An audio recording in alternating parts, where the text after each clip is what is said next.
Hello,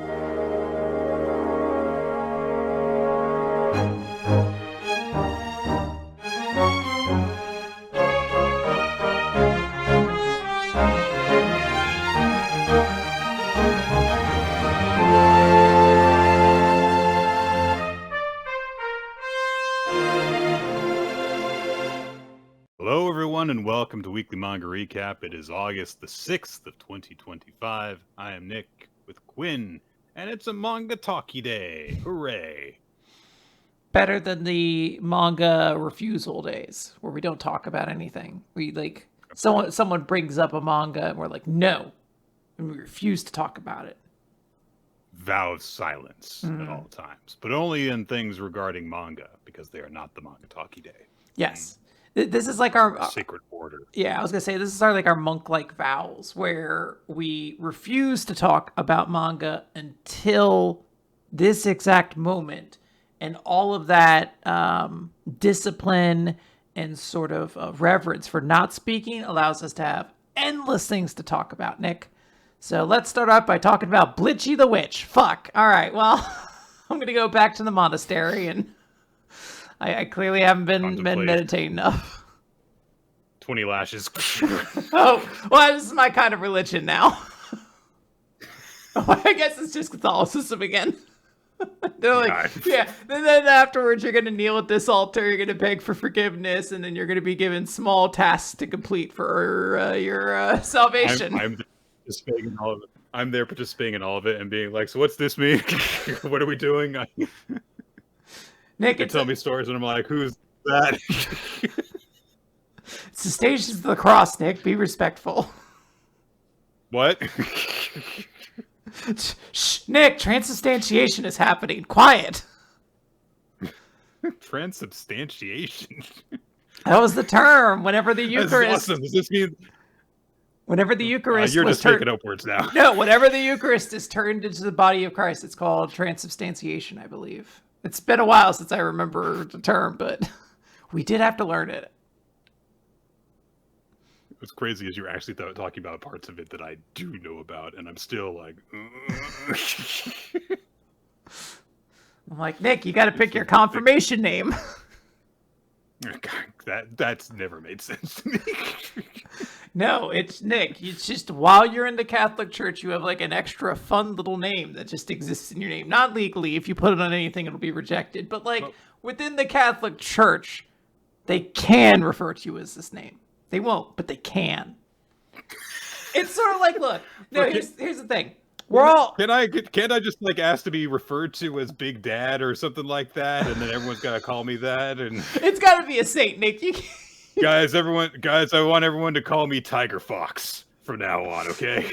They're like, there was a Saint Tigerfox. He's Saint Big Daddy. He's allowed to be it.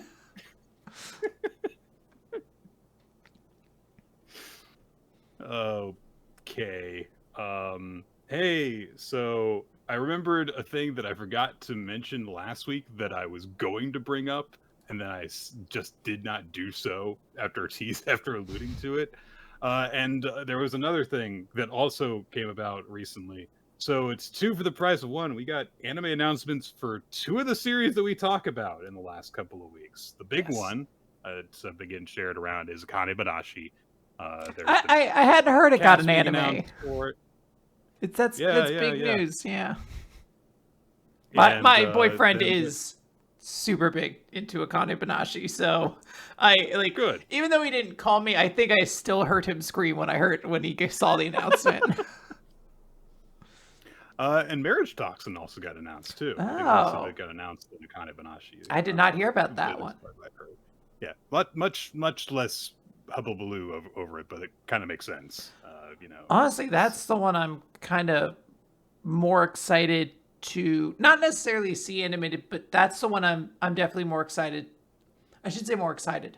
I believe I'm going to be much more capable at recommending that to people than Akane-banashi. Oh, yeah. Like the Rakugo one can be a hard sell, but I was like, nah, it's Naruto, but with like a poison guy. Like I could cast that along, I mean, I've seen an anime about Rakugo, and there are times during it, even before it goes off the rails and the plot gets stupid, where it's kind of just like rough to sit through because it's like, well, we're just watching a guy perform on stage. I think that the style of Akane-banashi will be more exciting and lend itself better. But I mean, the manga's done so well that it's hard to know how good a job they're gonna do with it. Whereas Marriagetoxin, like you said, is a much more standard. There's a lot of action, there's wacky characters, Yes. and you can easily see it making the transition well, assuming that it's done well. But we've got other stuff to talk about before we get to those series, including one that is probably gonna get an anime. Like you gotta assume it's not gonna be that long for this to happen for Ichi the Witch. 45th Hunt appearances deceiving.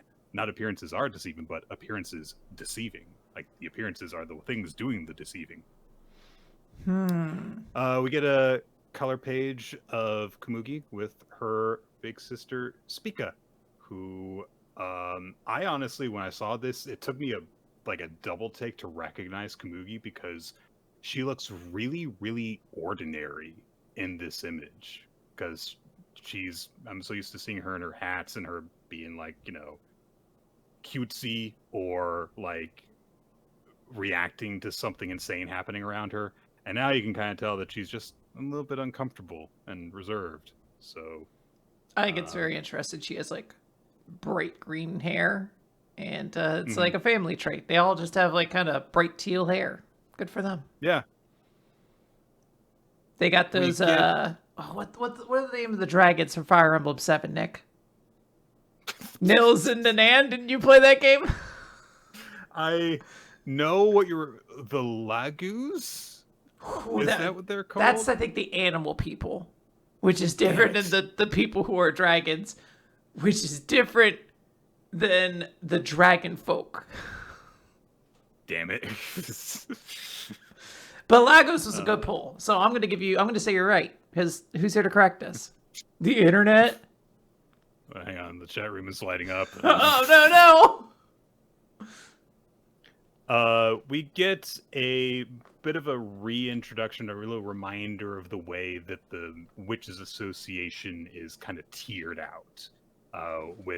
There aren't actually that many full witches, but there are a lot of witch cadets who are in different ranks of senior and junior. And so Spica is a senior witch cadet, which is why there was the note about her when she was being referred to previously as basically being at the highest rank you can be without being a full witch. And then, of course, we're reminded that, like, hey, average women, they have the ability to, use magic items and stuff like that, but men can't do shit with magic normally, unless you're Ichi, or unless you are insane and you craft magic items into your very bloodstream, in which case, I guess you circumnavigate that limitation. We didn't expect the Frankie loophole, that you could just rebuild yourself into a robot. Nobody thought it was possible, but clearly only cool people think about it, because Frankie and Gokuraku is like a good 1-2 for like a trope. Mm-hmm. They're gonna have him do seminars and stuff. Like, so what does this mean for the future? Like, well, we're going to chop off every man's arm. They're like, we think we've solved the problem this world is facing. All men have to be turned into cyborgs. This will not be This will not be optional. It is. Everyone's gonna need to be a cyborg to some degree. Half the dudes on the planet are like, yes. Oh yeah. If someone said that they're like, Nick, the costs are gonna be covered. We are going to be turning you into a cyborg, though. I would be like, how far are we going? Okay, so you get to pick 2 cyborg features you want, and then they get to pick 2 that they want. And then, hold on. It's like a happy medium. Oh, boy. I feel like I need to use mine strategically now. Don't worry about it. And if you saw something on the way in about flamethrower penises, don't worry about it. That's just a theory. God.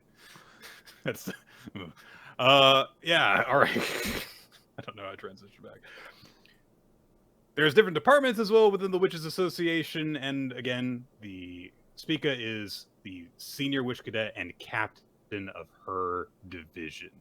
She is accompanied to this big gala and announcement to, and a lot of people are making a big deal about her as she comes in because she's kind of got her own little mini celebritydom because she's rumored that she's going to be the next captain who gets actually promoted to being a full witch. And some of her admirers actually come up and they're kind of angry on her behalf because they're like, "Oh, this stranger, this man is going to be the new witch instead of you. That's not right. That's not right." And she handles it very, very well, which is to say, like, "Oh, I'm sure that this was a decision that the association made with good reason. And from what I've heard, he's already proven himself by acquiring several magics. And I think it's good that this shows that men could be witches. This could breathe new life into the magic world. Surely our new male companion will help Mantanel improve."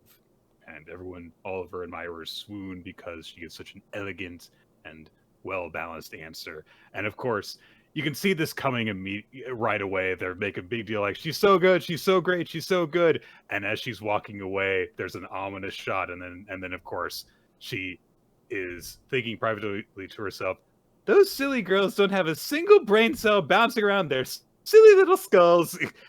What I really like about it is that she's not like, "Ugh, those idiots." Same demeanor and attitude, just being an asshole in her own head while doing it. Same general disposition, just like, what silly little, like, bless their hearts, those silly little fools. And she is, thinking about it in a way that, yeah, she doesn't like the decision, but she understands that it won't do her any good to file a protest over this, because she's like, "I'll just like make enemies within the association if I do that, and that will be bad for me. I don't want all the witches in the association to not like me. I'm trying to get promoted to their rank, and I need them to like me to do that." So she sees the party that they're putting on as an opportunity because, like, hey, there's this big gathering, and she can not only take advantage of that to make connections, she can make connections with this mysterious new male witch and use that. But she thinks to herself, like, okay, I need to put myself in close association with him. I need to be friends with him. And then the thought has already occurred to her, if I were to marry him and make him part of my family, that would also be a good move, politically speaking. Having the first male witch in the world as my husband would boost the Harvest family's influence even further. But not going to do that, because I've heard of some stuff about this guy. Apparently, he's some guy from the sticks. He's some sort of mountain-raised wild child who has caused all sorts of issues, and she imagines Ichi as a literal monkey, which is not a bad way of thinking about it. It's not off. She's in the right ballpark. Not inaccurate. Wolf is the animal theming he tends to go with, but like, a wolf's probably seen a monkey at some point, right? Just mathematically, I'm sure. Like at a zoo, well, at least, yes. So she's like, "I'm not going to take some weird, wolf boy as my husband. Absolutely not. But maybe I can still make use of him. So I'll just investigate further." She's wandering around the party, comes across some server, and asks, "Yes, what's up?" I wanted to see. I was like, is there a story where a monkey and a wolf become friends? And what really tickled me is it started auto-completing for me, and it was like, is there a story where a monkey and a wolf become lovers?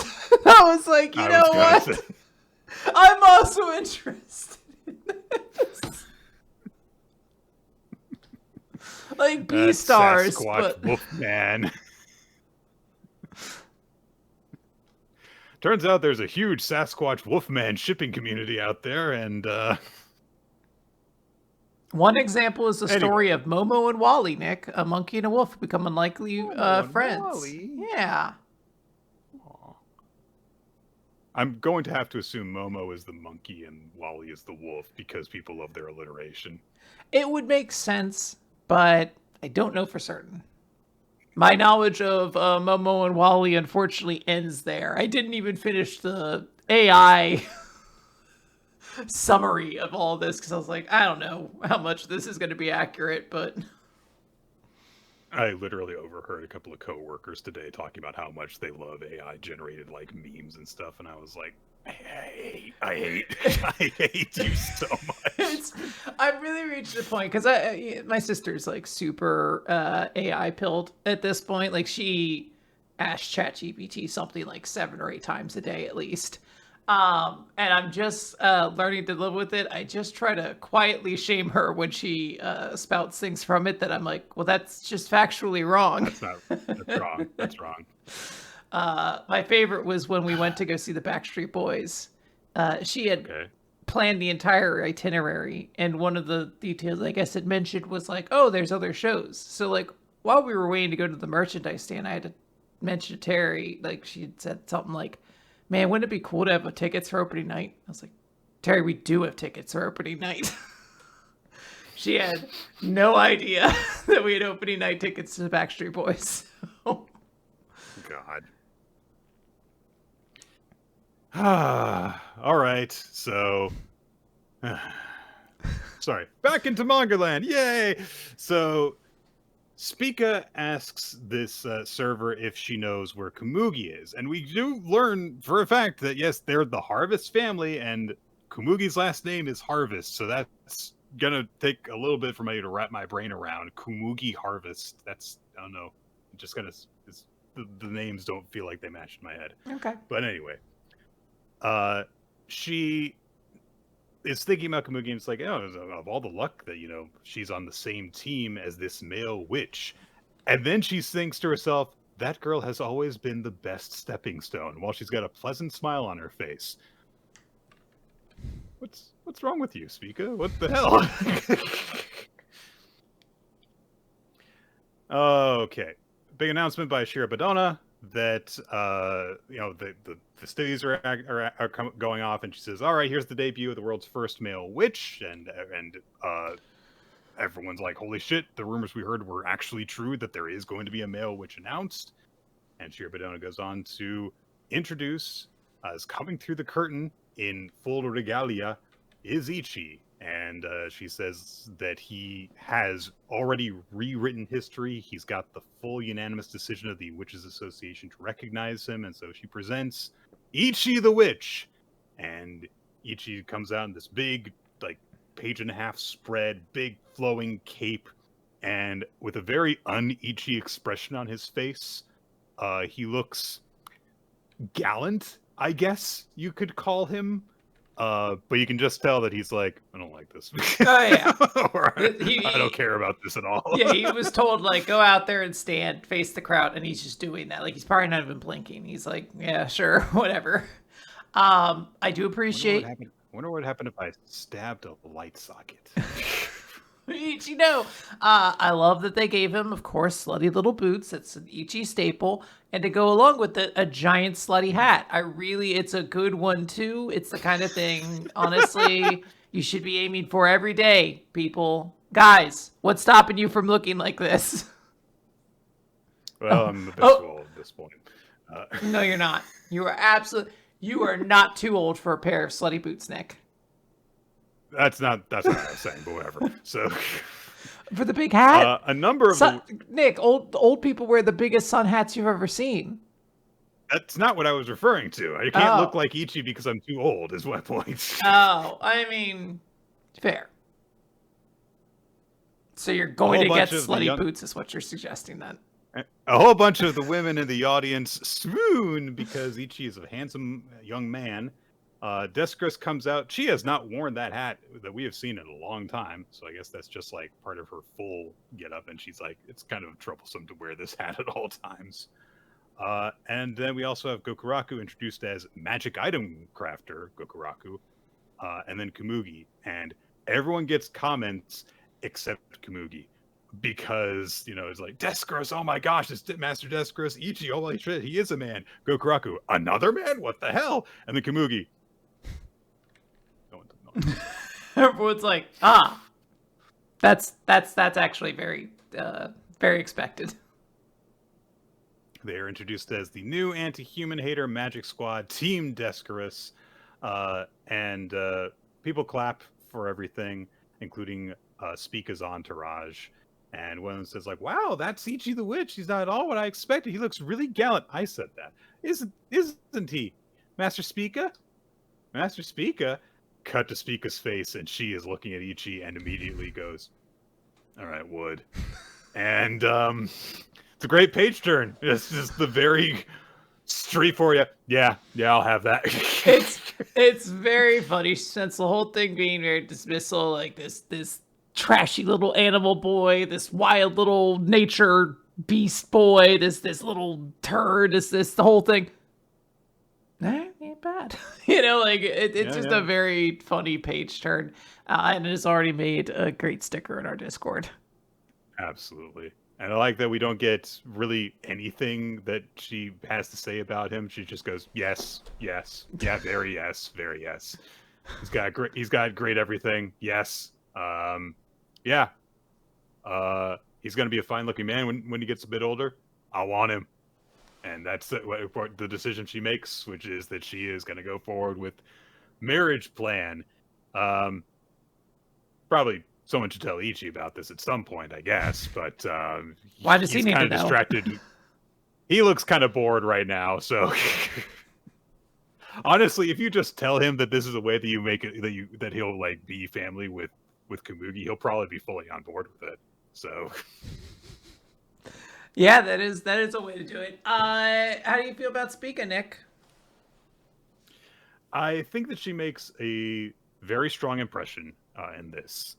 There is enough about her that is entertaining, and also enough to kind of make you get a little like skeezed out by her, because she's very clearly just like an underhanded politician, and seems to only see her own sister as for the little she has to regard her with, as a tool for that. Just like, oh, she's great for me to just like get my foot in the door, and that's all she thinks about her with. So I think good introduction to her for this little arc that we're gonna go on with her.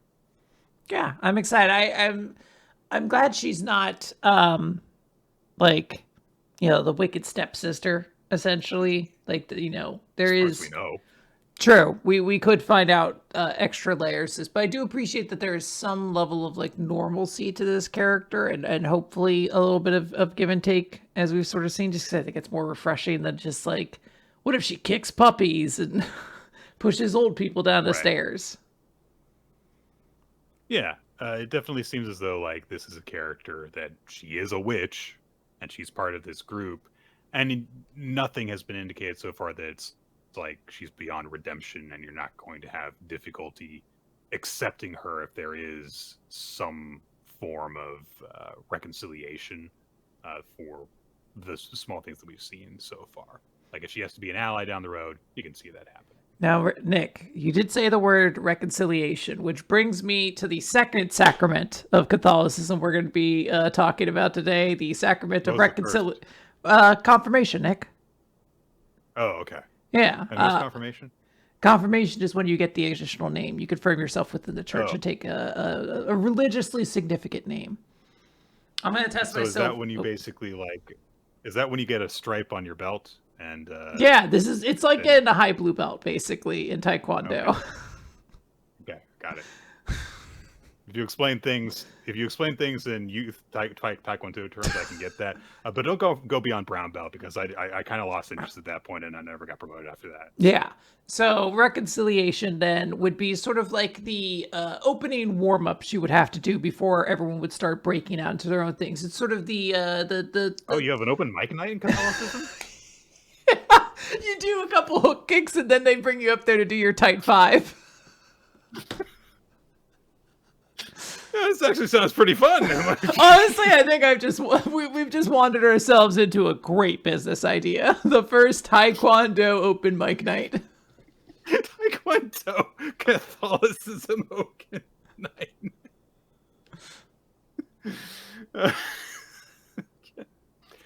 Oh boy. Yeah, what'd you think of this chapter, Quinn? It's a good chapter. I like it. The page turn to Spica going, Okay Wood is legitimately like the hardest I laughed probably this week. It's a very, very good page turn. So yeah, great chapter all around. Enjoyed it. Oh, But we have some blue box to talk about, Nick. yeah. Chapter 206, nothing yet. The first thing that we get is from Hina's perspective of kind of reflecting on rhythmic gymnastics and how you have to take charge of your own life, manage your mood, make adjustments when you're feeling down. And nobody in the world will fully understand my worries, so I have to take care of them by myself. But if only just a little. And then we cut to the actual things going on, which is that Taiki and Hina got onto the next train to Tokyo. They get into some seats together, and immediately Taiki starts kind of teasing, like, I can't believe you actually missed the train like that. Busting her a little bit, and she, says, like, I was looking for Arakawa and her friends. I didn't know what had happened to them. Then she does apologize for causing trouble, and seeing that she is actually upset, Taiki backs off on her and says, hey, you can treat me to something later, just as a thank you. And Hina, remembering the time that she most recently used leverage to get Taiki to get her really expensive jelly, is like, well, don't tell me you want that. He's like, no, I'm not you. I don't demand my friends get me like exclusive rare candies as a thing. That's your little character quirk. That's not a quirk. That's what everyone does. Fuck you. I'm not weird and selfish. I want to learn to take feedback like that character, like fake Hina does, where someone's like, Quinn, I'm not weird. Fuck you. Yeah, Quinn, you can stand to be a little more assertive. Eat shit, die. They're like, actually, yeah, that was pretty good. Good job. But Taiki's very nice to her. Says, like, actually, it seems like it's gonna be nice, just having kind of a quiet trip home, because I'm pretty sure Kudo wouldn't have fucking shut up. And yeah, I kind of agree with that assessment. Hina thinks, which I'm sure is generally the case, I'm sure that Taiki would have done this for anyone else. I don't know about anyone else. I think certainly any of his friends. Yeah, most people, I think he probably would. He's a nice guy, but being his friend definitely helps. That guy who locked him in the warehouse probably would have left him. just thinking that. That summer vacation guy, yeah, he's probably not. He's probably not helping him out. An older couple walk by the two of them, and they're like, "Oh, are you two going on a trip as lovebirds?" And Taiki's immediately just like, "No, nothing like that." He doesn't like freak out over it. He's just, like, "Okay, yeah, we're being addressed. We need to be polite." And I mean, he does. Brushes it off. The indication seems to be that he tells the story, because the thing next to him is like yada yada yada blah blah blah. Like he is I assume telling them the long version, but Hina is using that as an opportunity to just think about him. Yeah. Taiki notes that when they get back off the train, they're gonna be third years really, really soon. And they take a little jabs at each other, talking about birthdays and stuff. And also they bring up the fact that national qualifiers for Hina are going to be really, really, really soon. And then Taiki also thinks about Batman for a bit. He says, I wonder if I'll suddenly be really good at it when I get back, because they're making the jump to the next year. And Hina points out, like, it's not like you're not suddenly getting better. You went to nationals last year, so I'm sure you'll be good this year too. But Taiki's not resting on his laurels here. Understands, like, I can't let my guard down. Last year was special, and there are a lot of people I need to beat. And hey, among them is Haruto, so he's aware of that. But Hina's confident in him and says, like, I know you've been getting steadily better, and you beat all the people that you couldn't before. So she's got confidence in him.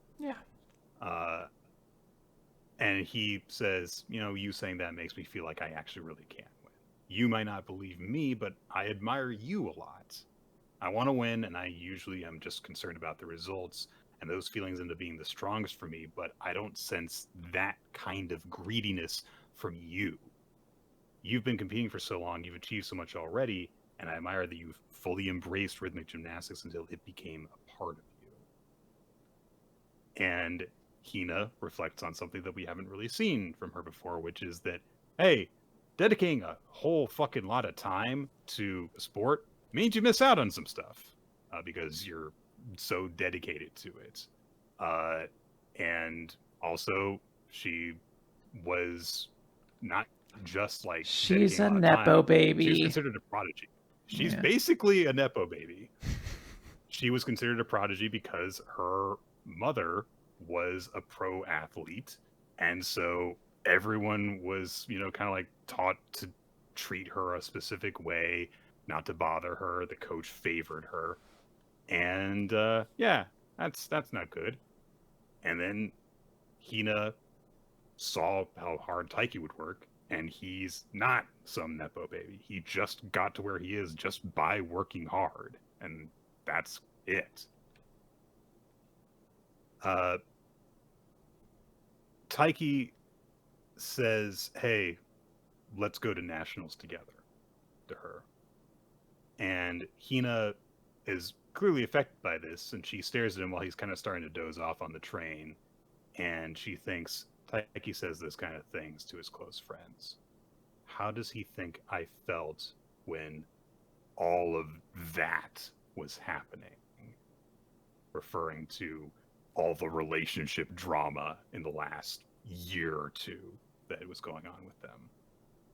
And she gets mad at herself because she's like, why am I happy about the situation that I'm in right now, that I'm alone with him and I get to monopolize him, basically.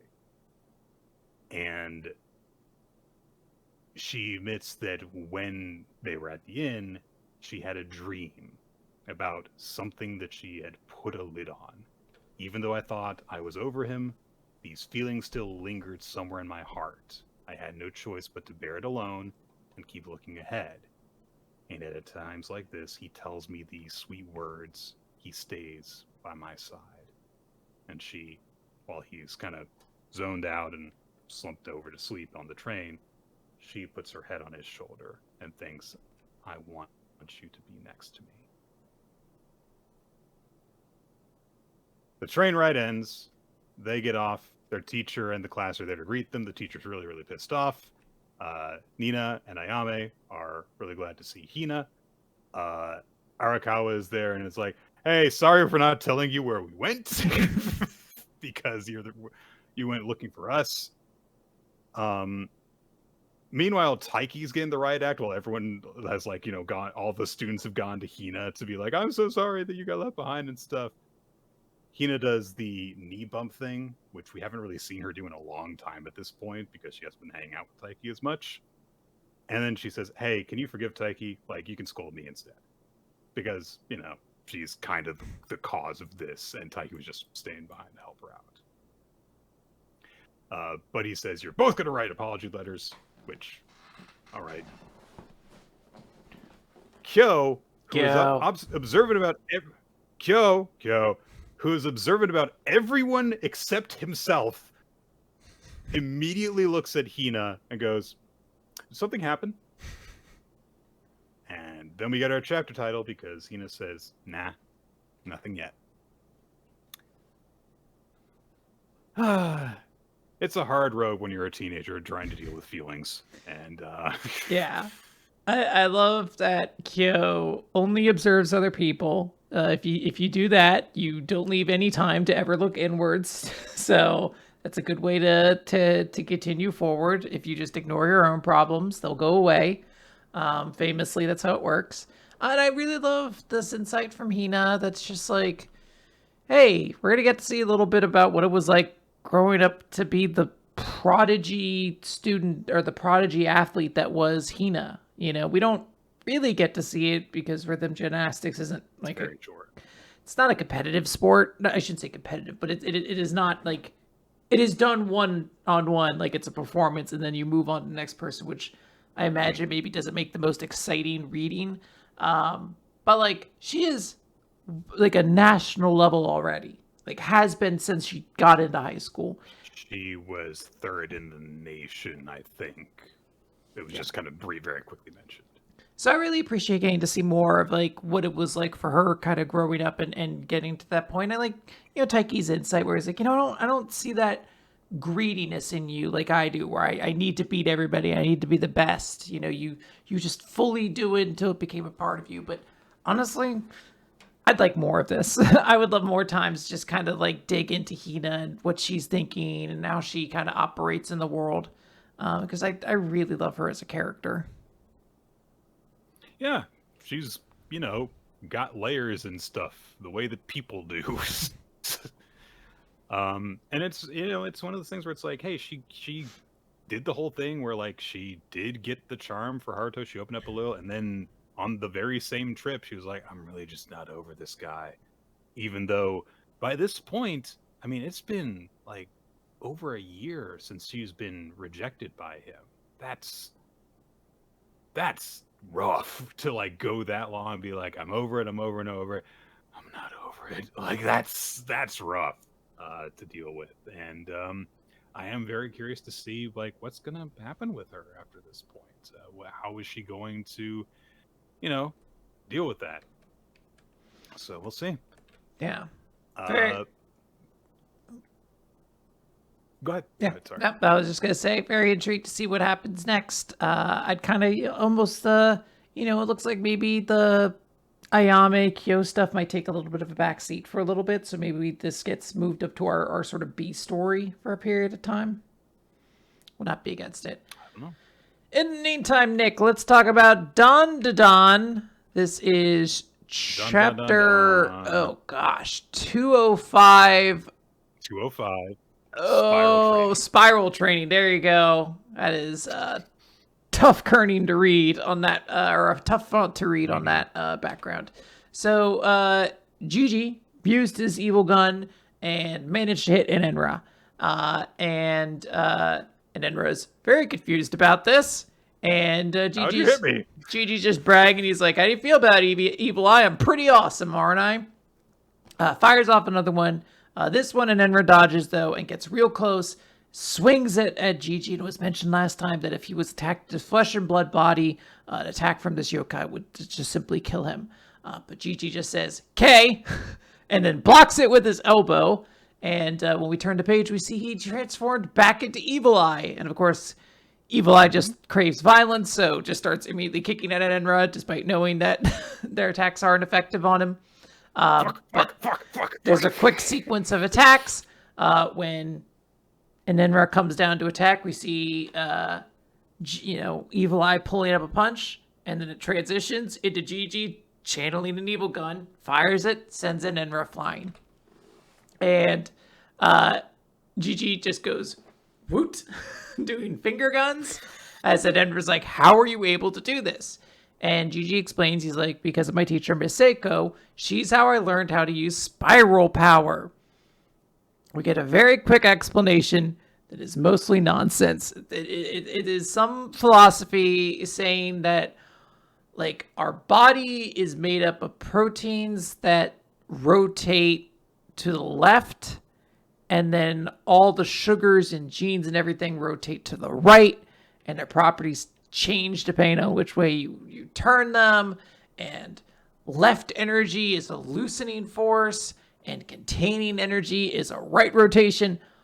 All nonsense. I like how it's this big philosophical truth that's based on lefty loosey, righty tighty. It pretty much is. Although I can't. That doesn't work for me because I oftentimes am screwing things in different like orientations, and I always forget which way left and right is. So instead, I've always done it as clockwise, lockwise.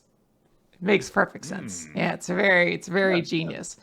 So Enenra is one of these smoke things. It's weird. Seiko almost specifically brings the guy up. She's like, so just in case you if encounter an intangible enemy. If you find an intangible enemy, like someone with a smoke-like body, you would want to use a left rotating form. Or rather, they are a left rotating form, so the right rotating form would be better.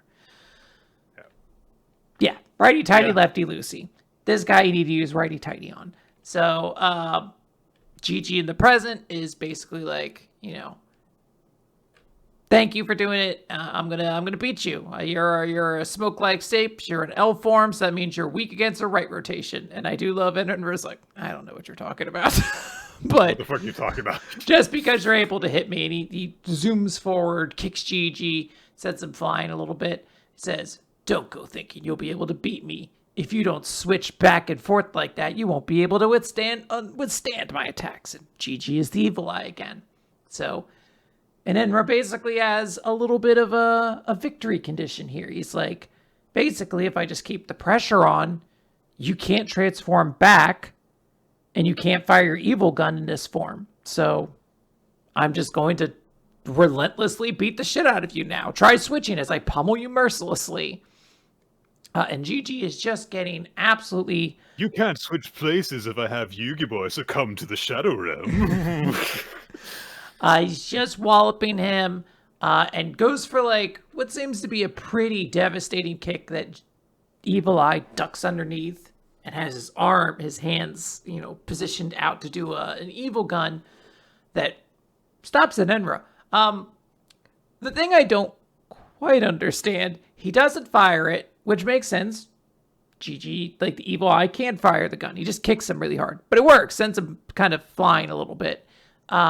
He launches his hands in, and no technique comes out, and then he launches a kick, which does send an Enra flying. Yes. So how can that be?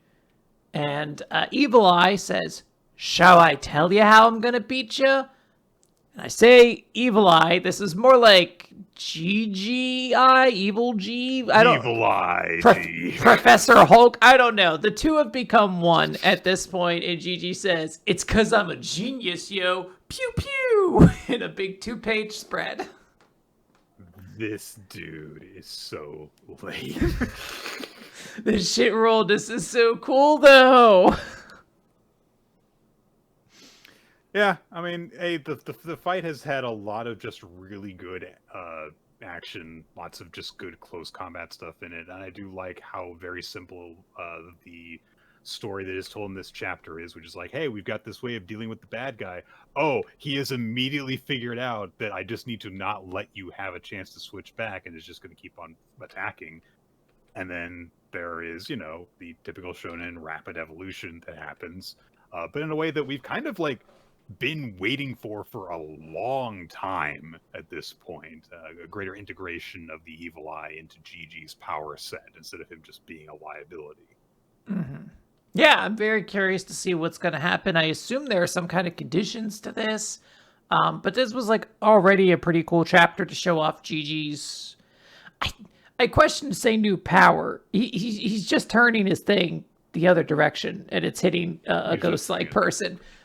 So this really, the Jiji Evil Eye combination seems more like the real power-up of this arc. He went his settings and he changed the elemental force of his blast attack, and yeah, that was it. Yeah, I'm trying to think of what the Witcher equivalent is. He realized this enemy needed to be attacked with a silver sword as opposed to an iron sword, so...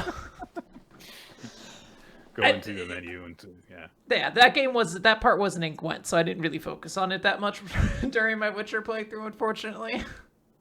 Okay, I never have played Witcher, so I enjoyed it. Witcher 3 is good, but once I discovered Gwent, the card game inside of the game, that's all I played until the point where I collected all the cards. It's like, I guess I'm done with the game. And I was like 30% of the way through the story. I had just gotten to a second continent, and they were like, are you sure? Untold adventures are waiting for you here.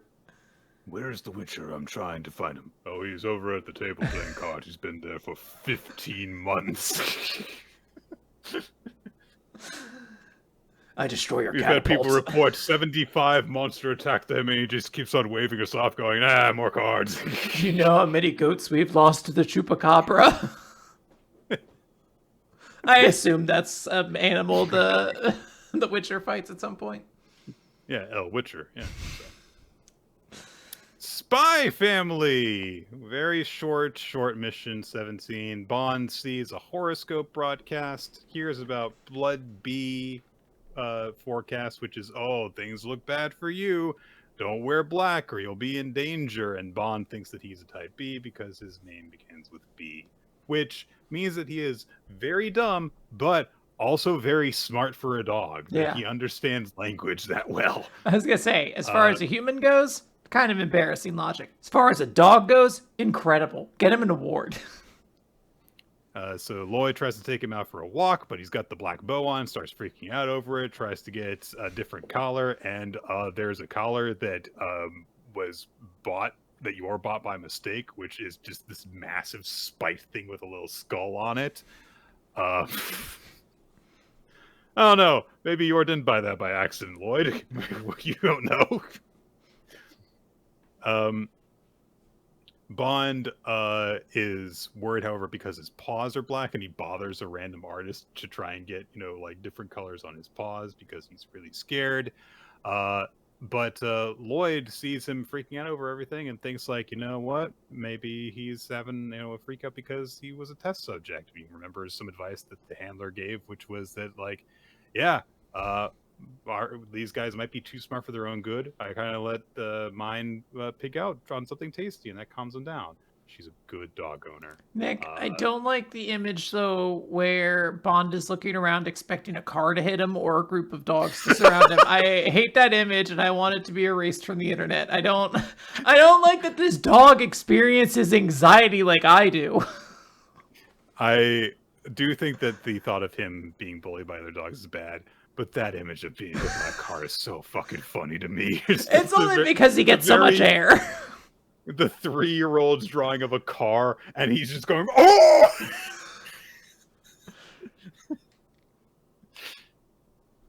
Oh, man. But Lloyd thinks about that advice that he was given, and immediately Bond starts seeing the future of being presented with that gorgeous meal to help him calm down. And Bond's like, oh, everything's going to be okay then, because he sees the future where he gets to have food.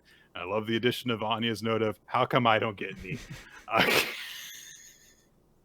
Yeah, it's so sweet. Like, Lloyd, like, a special gourmet dinner just for you. And then yours, like, oh, how wonderful for you, Bond. Why don't I get any? You're like, that's exactly how the 4-year-old should react. Is why does the dog get something special and I don't? I want to eat that. It's like those cases where it's like, oh, big birthday for somebody else, but there's a 4-year-old who's attending the party. You got to get them a little gift so that they don't feel left out during the gift thing. It's, yeah. And that's it. That's the story. Bond had a day where he was worried about a lot of stuff, and then he got fed, so happy ending for Bond. Excuse me. Let's talk about this last panel where he sleeps peacefully and a little narration box pops up that says, it was a good day. And I need those every time Bond shows up. I cannot express enough. I don't enjoy seeing this dog in distress. So if every chapter with Bond could just have him like sleeping peacefully after a giant meal with a little text box, it's like, today was a good day for this dog. I'm sorry. I would love it. I would really appreciate it.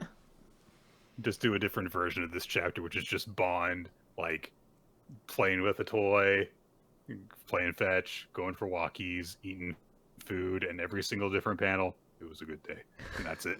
Now, I say that I bought like the first like 4 volumes of A Man and His Cat, and then kind of stopped after that because I was like, I get it. He's like old and the cat's cute, So maybe not every chapter. Maybe every so often he should be trapped in a burning building or on like a rocket that's like going to 0 to 60. They're like a rocket going to like a space station with like no one else on it, and he's like, I don't know how to fly a spaceship. He's like distressedly pawing at all the controls. This is most unfortunate of a situation for the great Henry K. He's dead now. No. Henry Kissinger is dead. Henry K-Ninger is still alive and still alive. Never committed war crimes, to be very clear. Very important, yes. Hold on. What did he do to those robbers? He didn't violate their rights. He just beat them up or something. I don't even think that he beat them up. I think Lloyd beat them up. Oh, that's perfectly fine. The dog's always innocent then. Yeah, as we all know from the tales of Henry K-Ninger, if you aren't the one getting your hands dirty, then you aren't the one who committed the dirty act. Yeah. Hima-Ten, chapter 53, Neighbor. we get Iemori reflecting on the fact that, he and Himari went on that date just the prior day. And this time we see from his perspective, Himari saying, "Give me energy to keep working hard."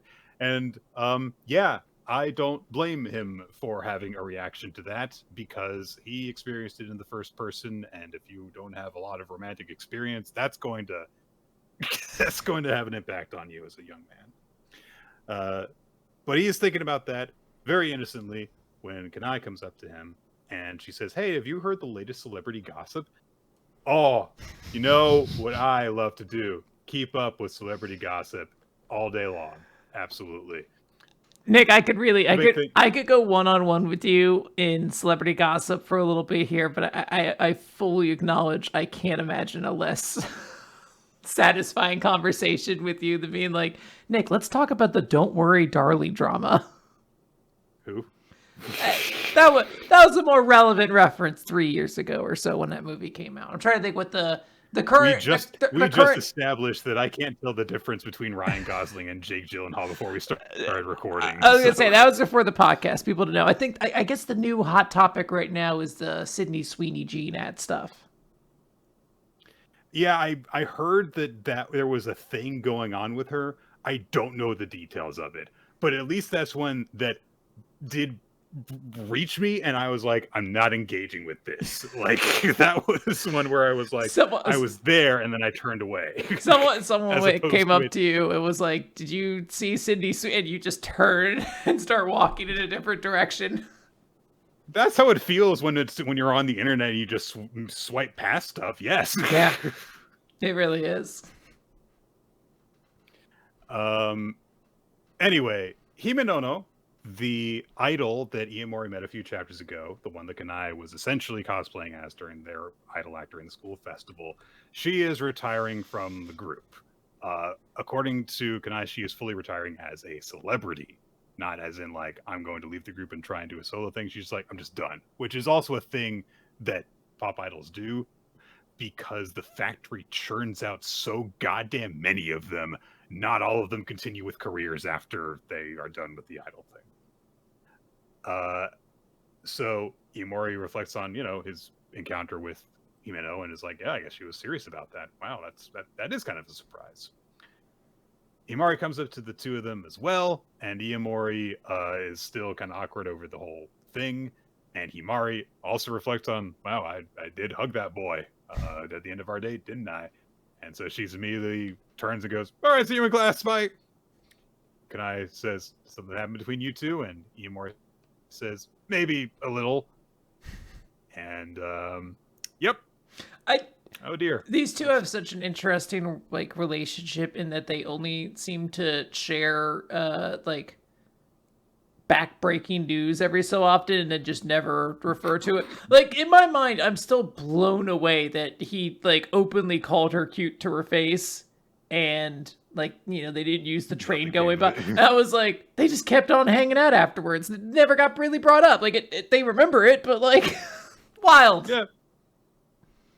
Oh, he just thinks I'm cute. That doesn't change anything at all. Nope. He probably has no feelings for me. He's a robot. Yeah. They chat a little bit more, but we cut away pretty quickly. And Iemori is now on cleaning duty, and he's like, "Iemori, the date didn't mean anything. I'm being crazy. I'm overthinking this. She was just trying to be grateful to me for the work that I do, and that was it. There's nothing nothing." To be clear, he is cleaning his house.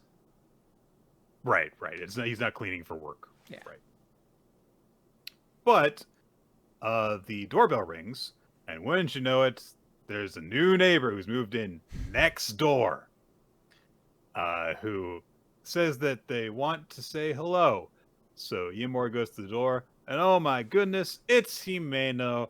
Who could have seen this coming? And she says, yeah, I'm your neighbor. She has a little I'm your new neighbor gift for him and stuff. And Iemori's like, no. Why are you here? What's going on? You're you're some celebrity idol. Why are you doing? And she says, well, don't talk about that. I don't want anyone to know anything about that. When I dropped you off before, I realized my parents own this building. Okay. So she says that this would be a great place for her to kind of, escape all of the, what do you call them? The Paparazzi. And she's like, and yeah, so I'm going to be your new neighbor. Want to trade contact info? And Mori's like, are you sure? And she says, I'm just a normal person now, and we're neighbors, so yes. And, yep. So new contact is added to his phone. And she says, you can come and see me anytime. And that's that. But no, it's not. That's not all that. Because the next day at school, turns out there's something else going on. Oh, no, wait, sorry. I got confused because they show off stationery. Stationery was dropped off for... Yeah, that was her gift, was stationery. That was her gift. Yeah. And I love that her siblings are like, no snacks? Okay, cool, I guess. You want us to study? All right. Well, I guess there's going to be apples over there for Halloween. Great. But Himeno texts Iemori asking for him to come over, and she is drunk. She's the kind of drunk that is very common in manga, where, like, the face is red and the clothes are starting to fall off. So she's like, hi, thank you for coming. And she's like, I need help because I don't want to be alone when I'm drinking. Yep, that's it. So she moved here to be away from everyone, and now she's lonely. So I guess that makes sense. Mm-hmm. And she's like, come keep me company. And Iemori has just enough time to think, like, she's kind of sexy because, she's a former idol who is not wearing a lot of clothes and stuff. And he's, like, getting kind of embarrassed over that. So, they talk a bit about that a bit. And then Nick, let's just get ahead of it now. She's both of our MVPs for this week. Ninja, put it on the document. Yeah, put it in there. Set it in stone so we can't take it back. So Himeno gets Iemori to sit next to her instead of sitting awkwardly on the floor. And she's like, do you have a crush on anyone? Talk to me about your problems and stuff. And because he can't deal with her personality unless he just gives in to that, he ends up telling her, like, everything about his entire situation off screen. So tells her that he's got the one-sided crush on Kanai, and also that things are now complicated between he and Kana and he and Himari. And so that all happens, and then she's like, bug. Then she says, well, you can't help it. And she, like, puts her arm around him and she says, it's normal for a high school boy to think about girls, but remember, you only get one girl you're serious about. Okay. So, yep, that's it. That's the big thing that we have to say about what that. Sage advice. What a great scene.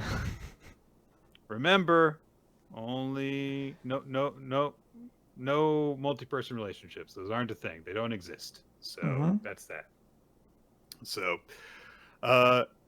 Iemori later on, afterwards, gets a text from Himeno saying, I'm sorry about, being a weird drunk around you. I didn't do anything too weird, right?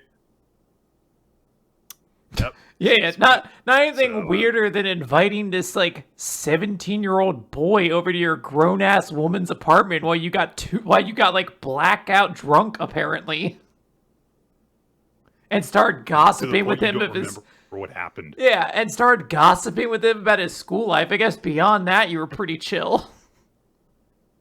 And teasing him when he, couldn't stop looking at your cleavage and stuff. Yeah, it's great. So Iemori thinks, like, no one would believe me if I told anyone about this. No, they wouldn't, because that's such an outrageous thing. But he gets to school, and it turns out Himeno is a new teacher at the school. She's a new member of the faculty, which honestly, like, yeah, sure, fine. Look, I guess. There's only so long that any school setting romantic comedy harem series can go before they introduce the hot teacher character. Okay?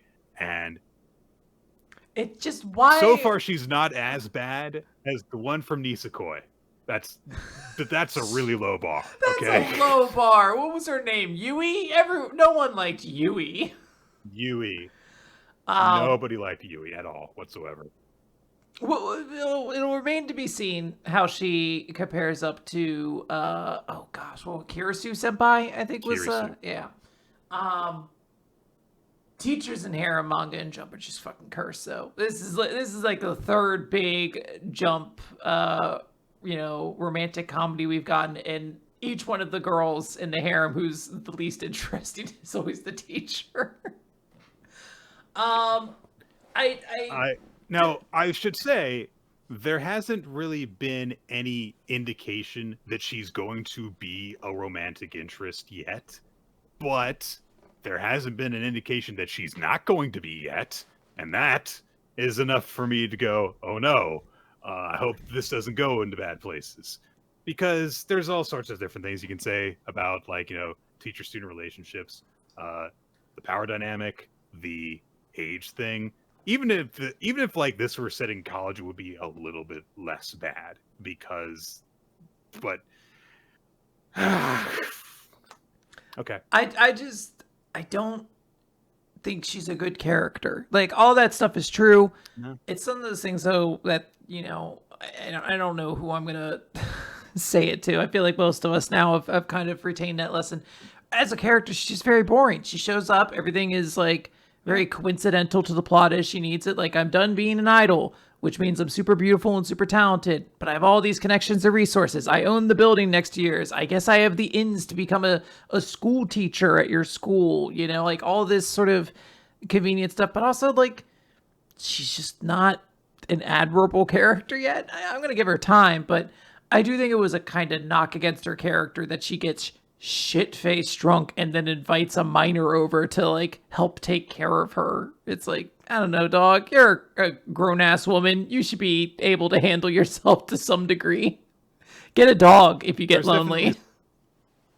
I mean, there's supposed to be a matter of like, she's a former idol and she's acting insanely debaucherous, which is a contrast with the image that she was projecting up until literally like the day before, essentially. But I don't know. It feels like we haven't gotten to know that persona well enough for there to be a generation of humor in the way that she acts around Iomori either. Yeah, if that was supposed to be an intentional thing I'm like meant to pick up, I did not. I was like, I don't know. We only really saw her.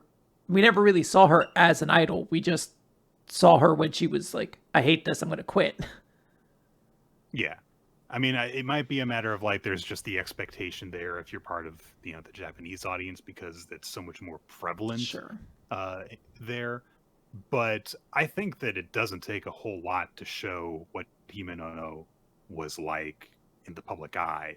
Just show a little bit of her and the way that she was usually like, behaving with fans and stuff. The most that we've gotten was when she did the whole act to thank Iomori as if he were at a handshake event, and it was such a small little thing. So I feel like, if there's anything that this character is supposed to be representing, it's supposed to be the, twist of expectation, and you kind of need to have setup for the twist of expectation to have an effect. So there's a missing component there, and then there's just also everything else in terms of just the very concept of the character. So we'll see. Maybe I should go better. I like her blazer. I'm trying to think of compliments to give her. I think her blazer is cute that she's wearing the last couple pages. Yeah. Anyway, all right. Moving on to Altar of the Flame, we've got chapter 13, Heroic Saga. Sixten showed up last time when things were bad after Calerio, another one of the horns of the Ice Devil, showed up and looked like he was going to kill everyone. The big ass monster, what was it, Mula, I think, something like that, goes to attack him, and he unleashes palm mode and smashes it into the wall with this massive palm thrust. And he just says, like, yeah, so that thing regenerates a whole lot. I just crushed all the tissue of it equally. So regenerate from that. Oter, of course, is immediately like, holy shit, this guy is really, really good. Calerio understands, like, well, this is bad. We're outnumbered. I mean, kind of. You kind of took out almost everyone else except for Sixten, so not really. But they pull themselves out of the ground, and even despite how much Sixten had fucked them up, they're not looking all that worse for wear. Just understand, like, all right, tactical retreat, as opposed to shit, run away. Shit, fuck, So, oh no. But they say, like, you know, it's going to suck if we just retreat and don't accomplish anything, so I have to do something hurt first. And places a curse on the Heart Forge. Soul Fire Death Ball! But that turns the monster into this little bomb thing. It compacts its entire body into a little ball and says it's going to destroy the area around it at the cost of its life. And Oter immediately is like, oh, how dare they sacrifice an ally's life. Gotta love it whenever, like, the good guys are like, they sacrifice their own allies' lives. Like, they also brutally murder innocent women and children. So maybe I shouldn't be surprised by this. I like the sweet innocence that he's like, oh no, sweet Mockle. They're gonna sacrifice. Like, I was like, is that thing even alive? Like, I don't. Is that a being? It talked before. I don't know. Does it have dreams? Does it have wants? Like,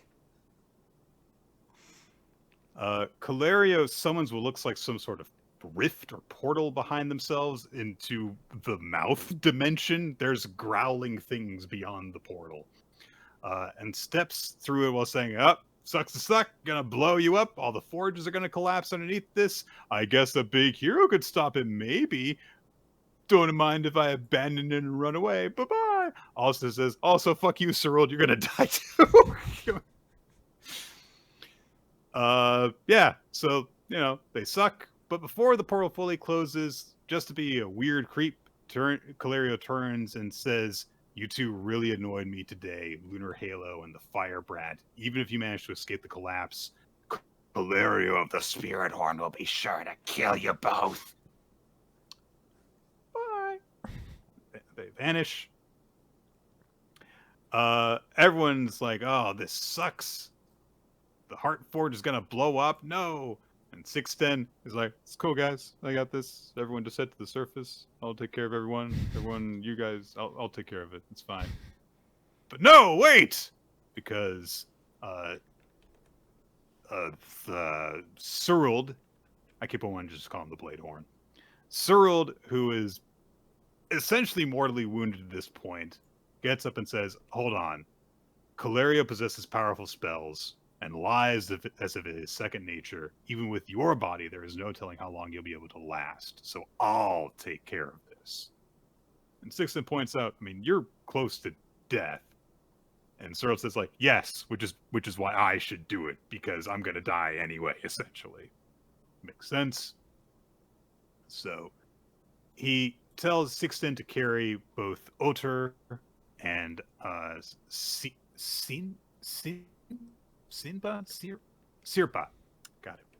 Up to the surf. No, not even Sirpa. It's just the random dwarf guy, I think. Yeah, it's the guy. The guy who got pickaxed. So he is just the dwarf. Damn. I thought he was talking about the one who we actually had gotten to know in some capacity at all. Nope. No, she's there. Yeah, I know, but anyway. So Cyril goes up to sacrifice himself. Filgia says, but you're our enemy, aren't you? And Cyril says, this is just the selfish whim of a man on his deathbed. When you cut me down, it frustrated me. Not because I lost, but because I won't be able to fight you again. It made me lonely. The losers die.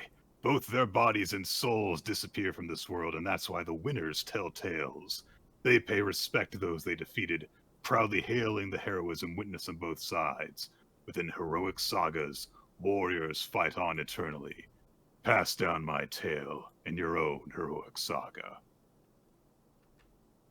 I don't know if he understands how history works, Quinn, because I feel as though a lot of times people don't pay respect to the people that they beat.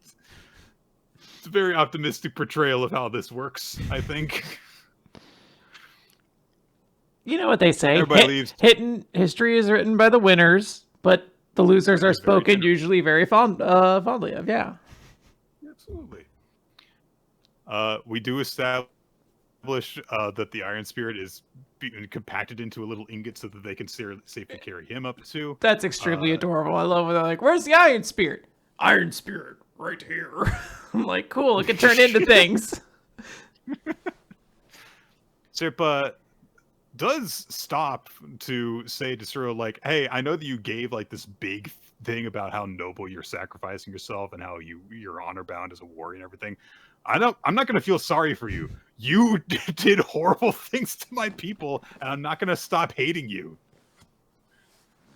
Yeah, I do appreciate that. She should not forgive him just because he's going to do one little heroic sacrifice. But at the same time, he's like, yeah, I was on his side in the war, and we had to do what we had to do. So I like the addressing of that.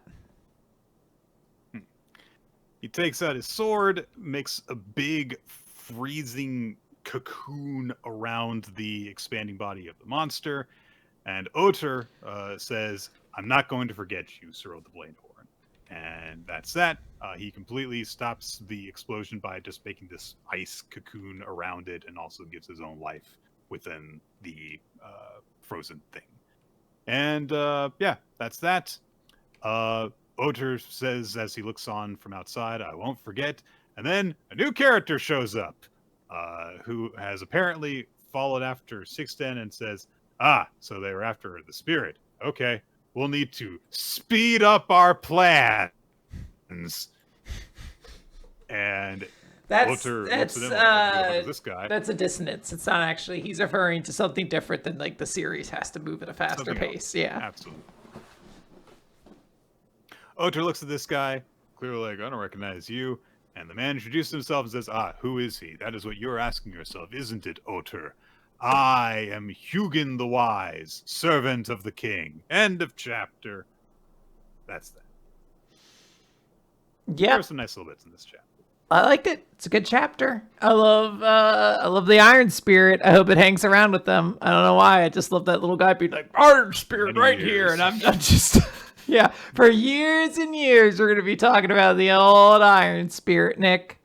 It's gonna be a real good time. In the interim, though, we should probably talk about Ping-Pong Peril. Chapter 5 of Ping-Pong Peril. Now, Nick, are we gonna do a Papa game? Like, oh no, because it is PPP. Oh dear. No, I mean, think about it. You have to think of half as many words this time. I've got so few left that I can give now, though. Oh, maybe I'll think of one. We'll see. Chapter 5 of Ping-Pong Peril. That's the chapter title. They're in the bathhouse, and Tyra is in the middle of a Ping-Pong Peril match against the bathhouse attendant, Banba, Kirari Banba. And Tyra is just thinking about, like, "God damn it, why did I get set up in a Ping-Pong Peril right here? I told her I didn't want Momo to find out about this." Every single shot we have of Momo, her boobs look bigger, I swear. No matter what angle we see her from, they look bigger than they were the previous time. But Tyra's in the midst of this match. They're playing on this bizarre rack. And so there's all these odd angles that they have to deal with because there's all these gaps in between them. The ball can ricochet at odd angles. And of course, also, they're using buckets as paddles, too. So Tyra is at first just like, I just got to deal with it though. It's fine. And he manages to score a point by getting that, and he notes like, hey, the table is like wide instead of being long like a regulation table, which means that if I just go left and right, that'll make it a lot easier for me to score. And immediately Banba pulls out a shower head on a hose and goes, stop moving so much, and blasts Tyra with it. And it's like a pressure washer. He loses his footing immediately and loses a point. He has to make up an excuse when Momo hears him yell about it.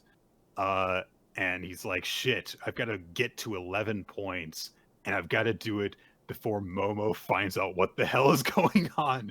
Extra pressure for him.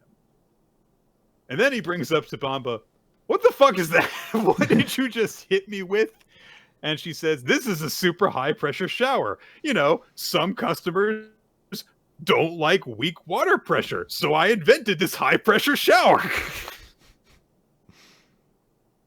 And yeah, she's like, yeah, I gotta please all my customers. It's not exclusively for ping pong. Fuck you. I take my job seriously. Yeah, I take the job that I think I got for the purpose of doing this weird, quirky little bathroom ping pong very seriously.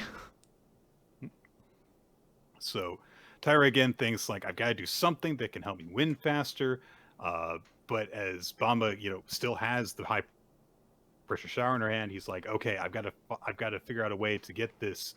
And then he realizes that she's not going to spray him, and it's like, oh, an opening, and manages to return a shot, tie the score at 2, and goes into one of the actual baths in the bathhouse, and immediately is shocked by it. And when he slumps out of it, Banba says, oh, it's the 1 million volt electric bath. I created so that an old man with a really stiff body could properly loosen up. I had to stop using it when he almost died, though. Well, because 1 million volts a little crazy. That's a pretty high number. That's a number like a Pokemon would say that I'm like it's Pokedex entry that I'm like, that doesn't seem scientifically possible, right? So yeah, he stumbled into the bath, and that's why she didn't bother shooting him with the shower. And Tyra realizes this is no normal bathhouse. This is a mad engineer's experiment site. He looks down at the bucket that he's got and realizes, oh shit, the surface of this thing is melting because I went into a fucking 1 million volt bath with it. And he realizes if I pass out, that's bad. And Banba's like, yeah, that's one of the rules of the fucking Ping-Pong Peril is if you can't continue the match, you lose. So Banba's like, okay, so I've got to do something else here. He goes back into the next one, and he strikes the ball so that it goes all the way over into the bath. And Banba says, like, oh, are you trying to, like, get me to go into the bath and return it? I'm not going to just jump into it. Like, that's ridiculous. Oh, she's like, I know that it's an electric bath, right? I know you fell into it thinking it's a regular bath but got shocked, but I was, 1, there, so I saw it, but 2, also I invented it. So, like, I know. But Banba says, Yee, I had such a good bath, and now my entire arm's all covered in goop, so it'll just come for you then. And the ball skids across the surface, does a full arc, and goes right back towards Banba, hits her in the face, and shocks her by carrying all of the electrified water with it. And this is because of the viscosity of the rubber. So the friction between it and the ball strengthened the spin because the bucket melted. So he's got this absurd sticky rubber surface to work with now that he could do this side spin with, and sent the electricity towards her. And so Tyra's like, I'm just going to turn the tables on you. I don't have to score 11 points if I knock you out. And that's what he wants to do so that Momo doesn't find out about him doing this. That would be a hysterical way for this to resolve. He's like, oh, I just knocked her unconscious and then took the money and left. Just a very cool hero moment, if that's what happened. Yeah. I'm really digging this. I like this rival that we got right now. I like that she's got like a little bit of like a mad genius kind of gimmick to her as well. It's fun. I like that the condition. This one is so different too. It's also just a different tone than the last fight, and even the first one as well. Very. I just appreciate that. And I don't know, series just working. It's nailing everything so far. Really, really good. Yeah. Yeah, this is a very properly goofy battle that we've got going on so far. Yes. All right. We got Ultimate Exorcist Q. Yeah, gotta talk about Kiyoshi. Everyone's excited. It's chapter 50. Oh, so excited. Chapter 55, Roth's Confession. Oh my gosh, Quinn, it's Mr. Yamada. We haven't seen him in dog's ears. Where has he been? But he gets a little pang as he's worrying about Kiyoshi while he's sitting at home. And his wife says, "You're a demon. Why are you worried about humans?" So he's like, "Oh, I just hope he doesn't die." Cut over to Kiyoshi. He's just had his big moment of like, "I got this." Tells Akari his one moment where he's like, "I've got this. I'm take you down, Astaroth," as though he hasn't ended like 6 chapters like that so far during this arc. Astaroth takes his sword out and says, "You're reminding me of my fight against him. Sorry I let myself get discouraged." And Kiyoshi draws his own sword with his Exorcist energy. They clash blades. Astaroth's immediately is cut in half on the clash. And then he gets hit with a follow-up strike. He's, of course, very pleased with this. Uses an attack, Minotaur, to make his hand really big and punch Kiyoshi with it. Kiyoshi manages to block it and then bamf over to the side with a little flash step, aims an Artemis shot directly at Astaroth's head, and Astaroth just tanks it. Huge explosion, but he just keeps on coming through it, even though he's all bruised up, grabs Kiyoshi by the neck, and says, "I'm just getting started," but Kiyoshi hits him with a cross counter! Sorry, that always gets me excited when that happens. So they punch each other in the face really hard. It knocks Astaroth's cape off, and Kiyoshi's jacket gets seemingly completely vaporized. And Astaroth says, "And now here we are, literally without even the clothes on our back." All right. I get it. You're gay. Stop it. Yeah. Tone it down a little bit. He's very pleased with Kiyoshi's progression and says, "Yes, that strength, that precept power, that crest on your back. So we meet again, Solomon." And Kiyoshi's like, "What the fuck are you talking about?" Astaroth says, "Fate has carried through countless eons, bringing us back full circle. Oh, I'm sorry. I'm just thinking out loud. I would never be unfaithful."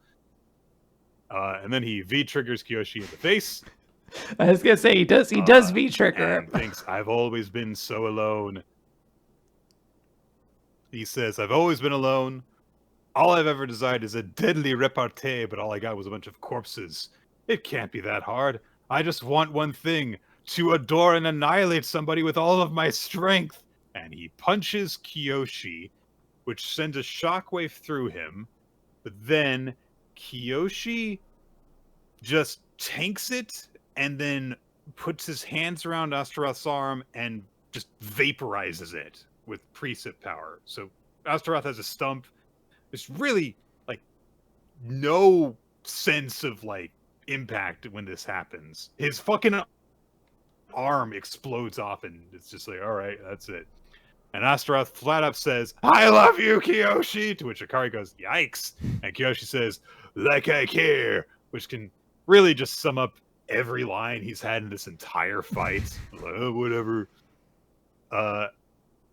Attacks Astaroth, who goes on thinking about, "I've only ever loved and been loved by one person. He was the only one who could accept the full force of my love. And ever since he died, time has just crawled forward. All that was left was to cling to these lifeless days, all for the sake of this moment." And Astaroth, who is just taken a really heavy beating, says, "Kiyoshi, thank you for being born," which feels like it's a reference to like much more impactful uses of that line in manga. But anyway, he's like, "I can feel alive again because of you. the cult hull will be closing soon, so let's wrap this up. He regenerates. He like summons wings to one side of him. Blue superpowers gathering up, and he's like, "I'm gonna kill you!" And he just starts preparing his big attack, Gigantomachia. And Kiyoshi thinks, "I have no fear. I have everyone with me, and I'll protect it all with them." And he starts gathering his own attack and says, "I'll exorcise the hell out of you, great demon lord Astaroth." I swear to God. Ready to go. I swear to God, there has been a chapter that he has ended by saying, "I'm going to exercise the hell out of you already." Like, I truly... To Astaroth, yes. I truly wonder if part of this series is kind of spinning its wheels to figure out what it is going to be in the future.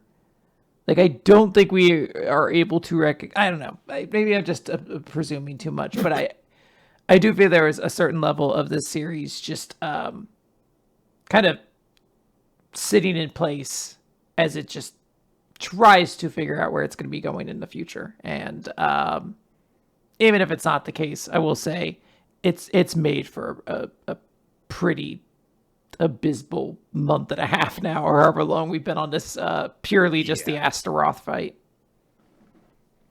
It only occurred to me in this chapter, because I've been so tuned out during this fight, that Astaroth's got a theme to his attacks, which is reflective of Kiyoshi's theme to his attacks. Kiyoshi's attacks all make reference to Greek gods, Artemis and Hecatonchires and all this stuff, whereas Astaroth's refer to Greek monsters like Minotaur, Cyclops, Gigantomachia. And I've just been so completely checked out of stuff that I did not catch on to that until this chapter, when they were, exchanging them blow for blow. So that's just kind of a thing that I have to add there of, I wasn't paying attention. I just didn't have any interest in it. Yeah, I feel bad. I definitely should put more effort into the series, but at the same time, since the Sosuke fight has ended, I haven't really gotten like super pumped for the series. I guess the first chapter where the Bell Lady fought Asutharoth was kind of cool, but I don't know. Anyways, we'll talk about a series we are interested in next. We're going to talk about Marriagetoxin, Nick. Yes, it is chapter 135. So, the douchebag CEO of Chateau Honore has declared victory. He's like, I've got Specialist Monarchs ready to go. It's going out ahead of the Specialist Masters series that Shiori was working on. He goes on vacation to a literal tropical island. He is hanging out with massive fruit platters and stuff. He pours so many vitamin pills into his umbrella drink. That can't be a good way of consuming them. The thing you're famously not supposed to do is mixing medicine with alcohol. So,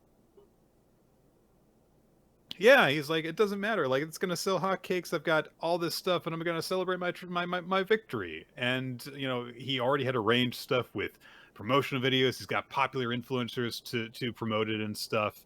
And he's a few days ahead of Specialist Masters coming out, and he thinks to himself as he is slurping down his drink, mindless consumers have no need for quality products. I have the advantage of both release date and promotions, and I will crush Balzac. Please don't crush Balzac. Ugh.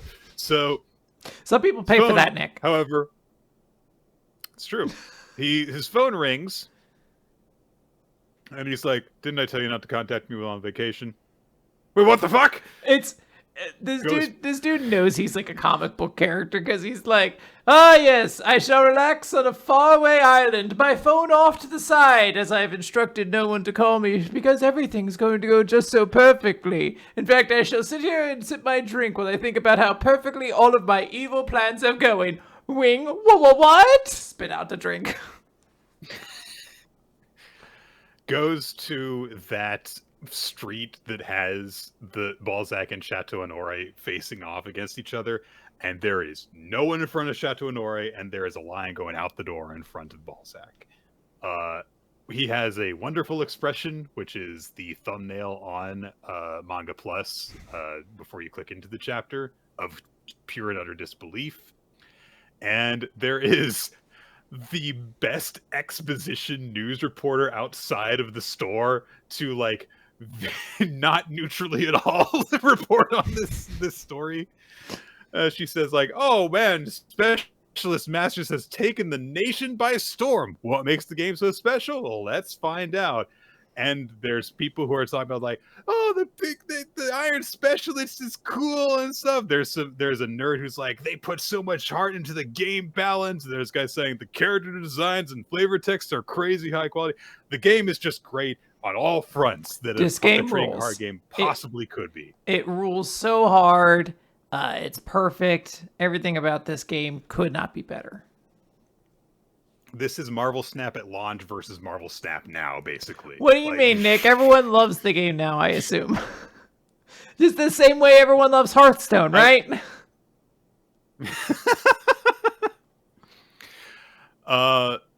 There is a very brief note. There is someone who says that they love the War Specialist and Poison Specialist have a combo move. And pretty sure Ushio wasn't interviewed for this, so pretty sure Shiori just like heard how cool Ushio was from Garo, and I like that he just speaks really highly of his friends. There are all sorts of things saying like, "Oh yeah, word of mouth is spreading, streamers are spreading." I can't remember her name, but Shiori's friend briefly makes an appearance as one of the people promoting it. And the ghost users playing the game, and I don't recall if they're friendly with him, so I think this dude is just sight unseen like, "Nah, this game's great. can't knock it. I hate the people who made it, but solid game. I would kill you, but I need you to keep on making these cards." Yeah, I would kill you, but I do need some more Iron Specialist support cards, so if you could make sure that happens in the next set, I'd really appreciate it. What about ghost user support cards? No, those are lame. Ghost user is dirt trash in this game. Iron users are where it's at.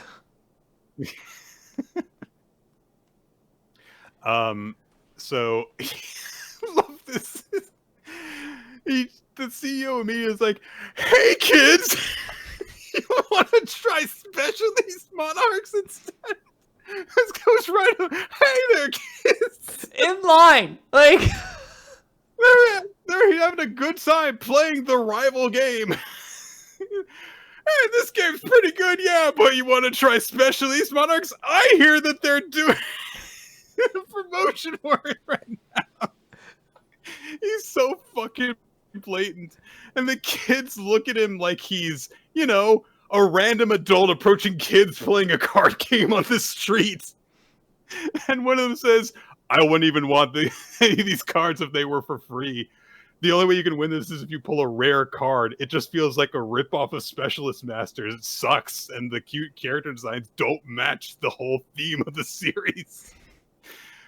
And one of the fucking reporter just says, "Chateau Honore Specialist Monarchs isn't terrible by any means, but after releasing on the same day, comparisons are inevitable." It's like, what kind of reporter are you just running in this way?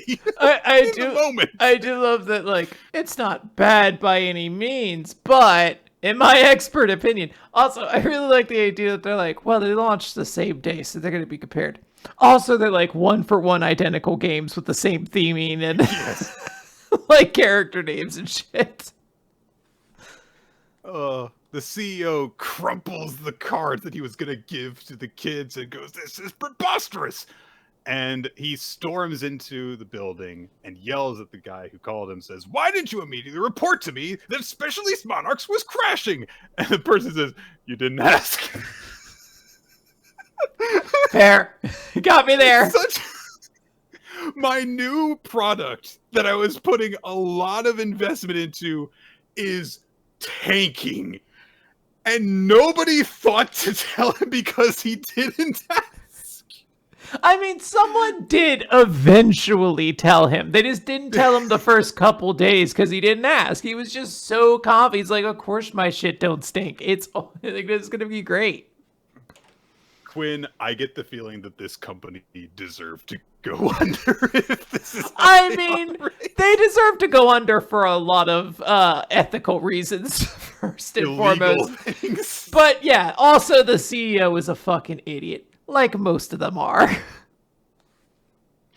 He tries to contact the drone user, who of course has been disabled, and so he's like, God damn it, everyone's fucking useless. And he's again remembers what the reporter said, that the games were released on the same day. And he thinks, wait, how did that happen? I stomped out all the printers and all the couriers. It could have possibly gone live on the same day.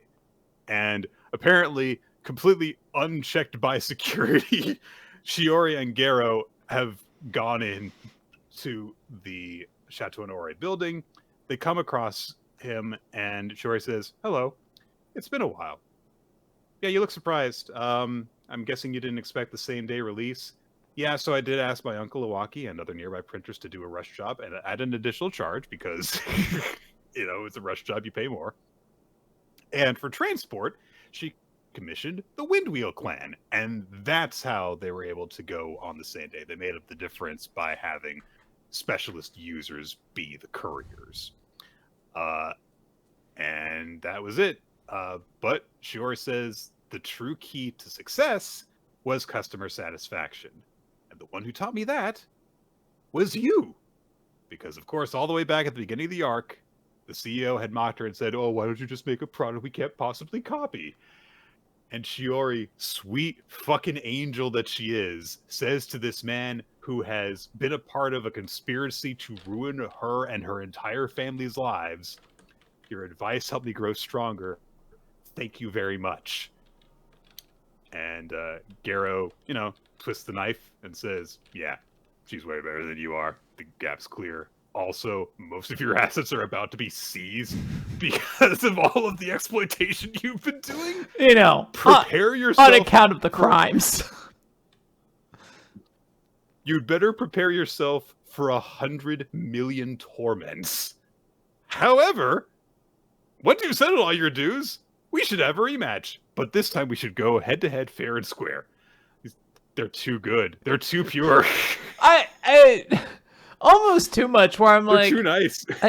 I get that you're trying to big up the guy, but he didn't do anything that was he got ahead because he undercut you on labor by exploiting everybody, made cheaper products, and just stole your what rematch would you want? What does fair and square even mean in this thing?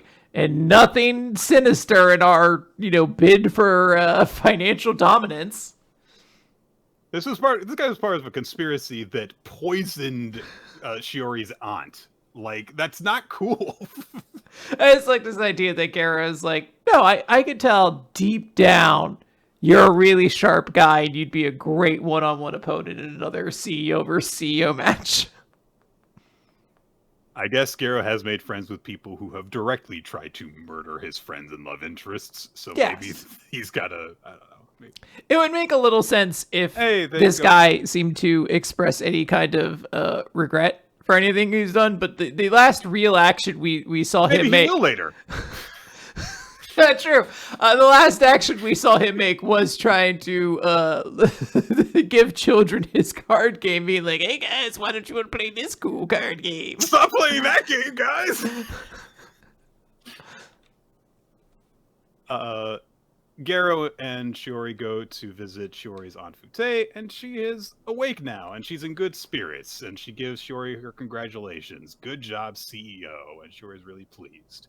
And Shiori properly introduces Gero to Fute, and she says, oh, I actually do already know him. He helped with the whole thing with the sound user. I was there. And she says, I really appreciate what you've done to support Shiori.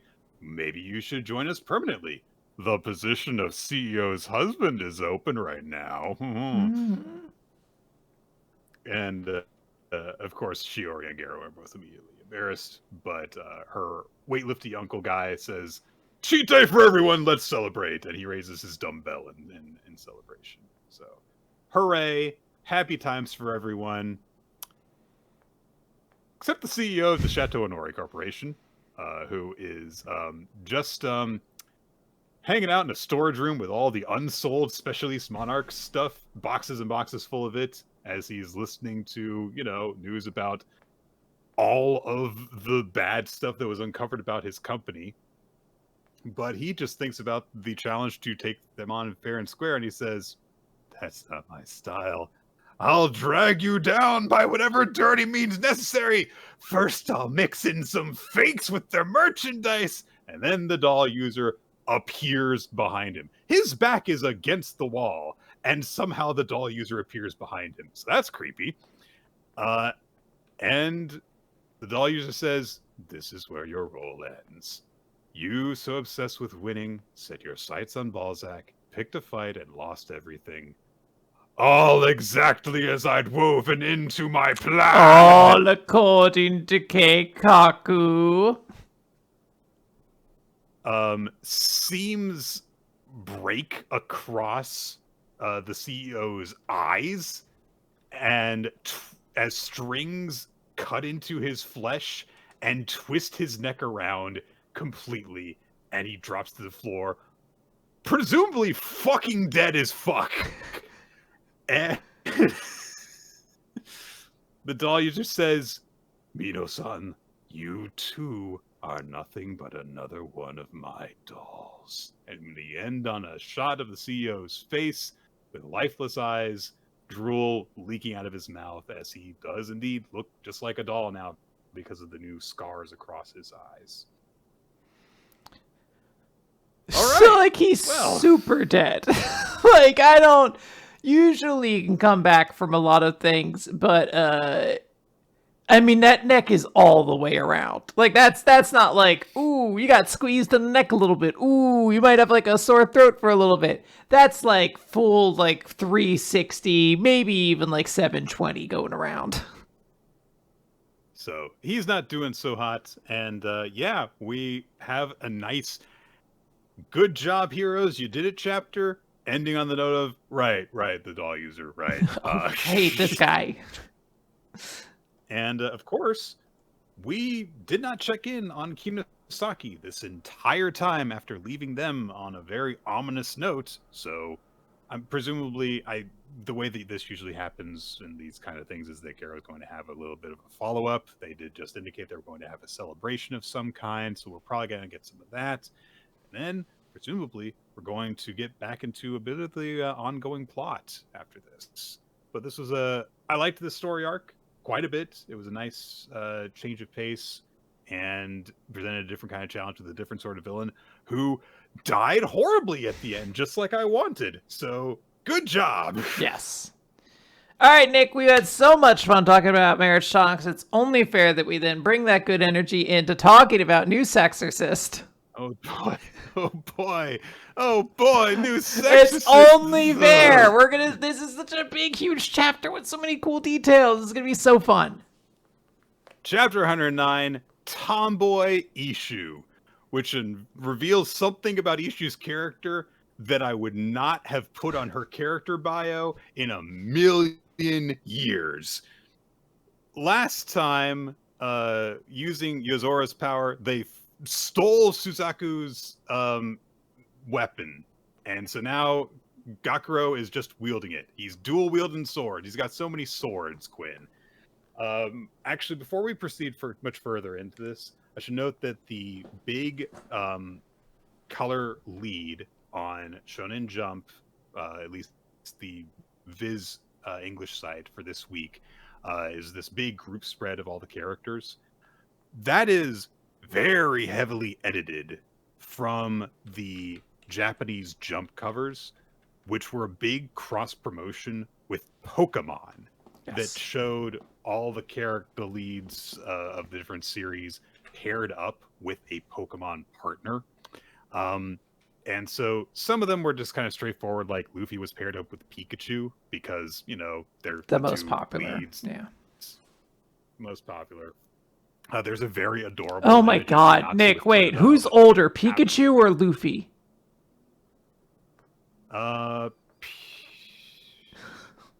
think it's Luffy if we're going based off of like the Ash's wanted. Pikachu. Okay.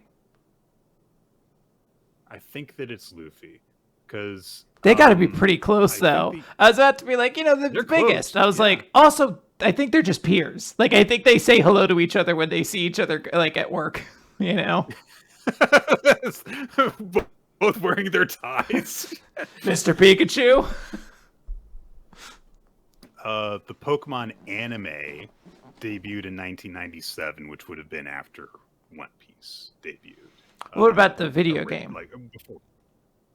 The video game. I mean, if we're talking, that was why I was like, I think of Pikachu like if we're as the character as Ash's Pikachu. That's like 96, though, right? Was the video game? 1996 was the original video game. So okay, so pretty close. Very close. Yeah. But there were some there where it's like some of the Pokemon partners like makes a lot of sense. I had the thought immediately when I saw it of like, oh, Ichi's paired up with Gallade. It makes sense because Gallade is, a male-only evolution of a line that is predominantly female. So that's a nice little thing. And also, like, Gallade has cutting moves and Ichi has his knife, and that's cool. Gakuro had, sadly, the most on-point partner possible, which was Absol, which is a dark type Pokemon that specializes in cutting moves. And I was like, yeah, that makes perfect sense. And they both have like the little streak of black thing going on with them. I was like, that's kind of a perfect match. I can't. I love Absol. Don't subject Absol I was like to really that. upset about it. I was like, you can't take Absol. I was like, no, it actually makes perfect sense that he's got Absol. That's a really good match there. God damn it.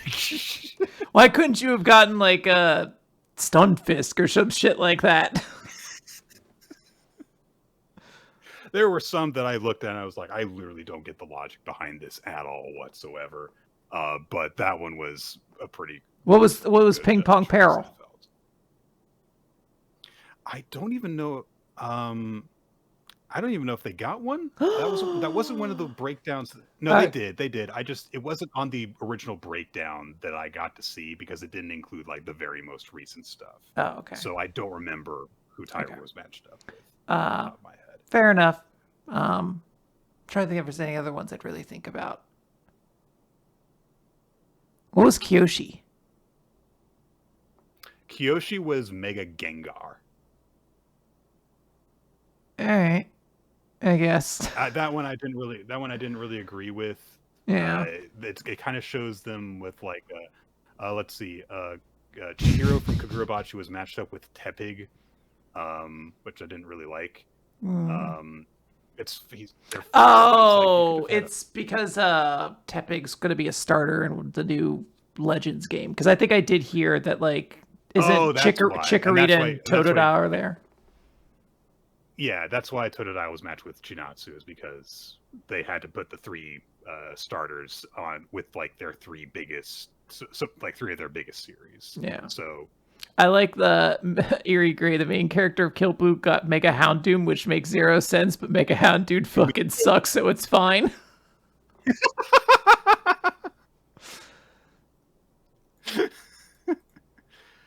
I'm trying to find the cover real quick here. No worries. Here's a good one.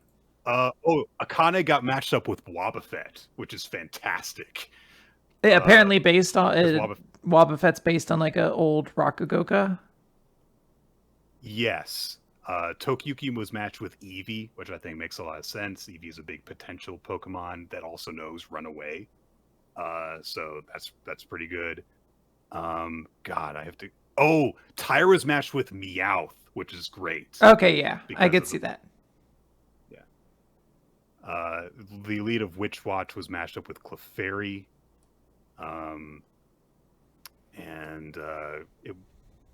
That's like all the important ones, really.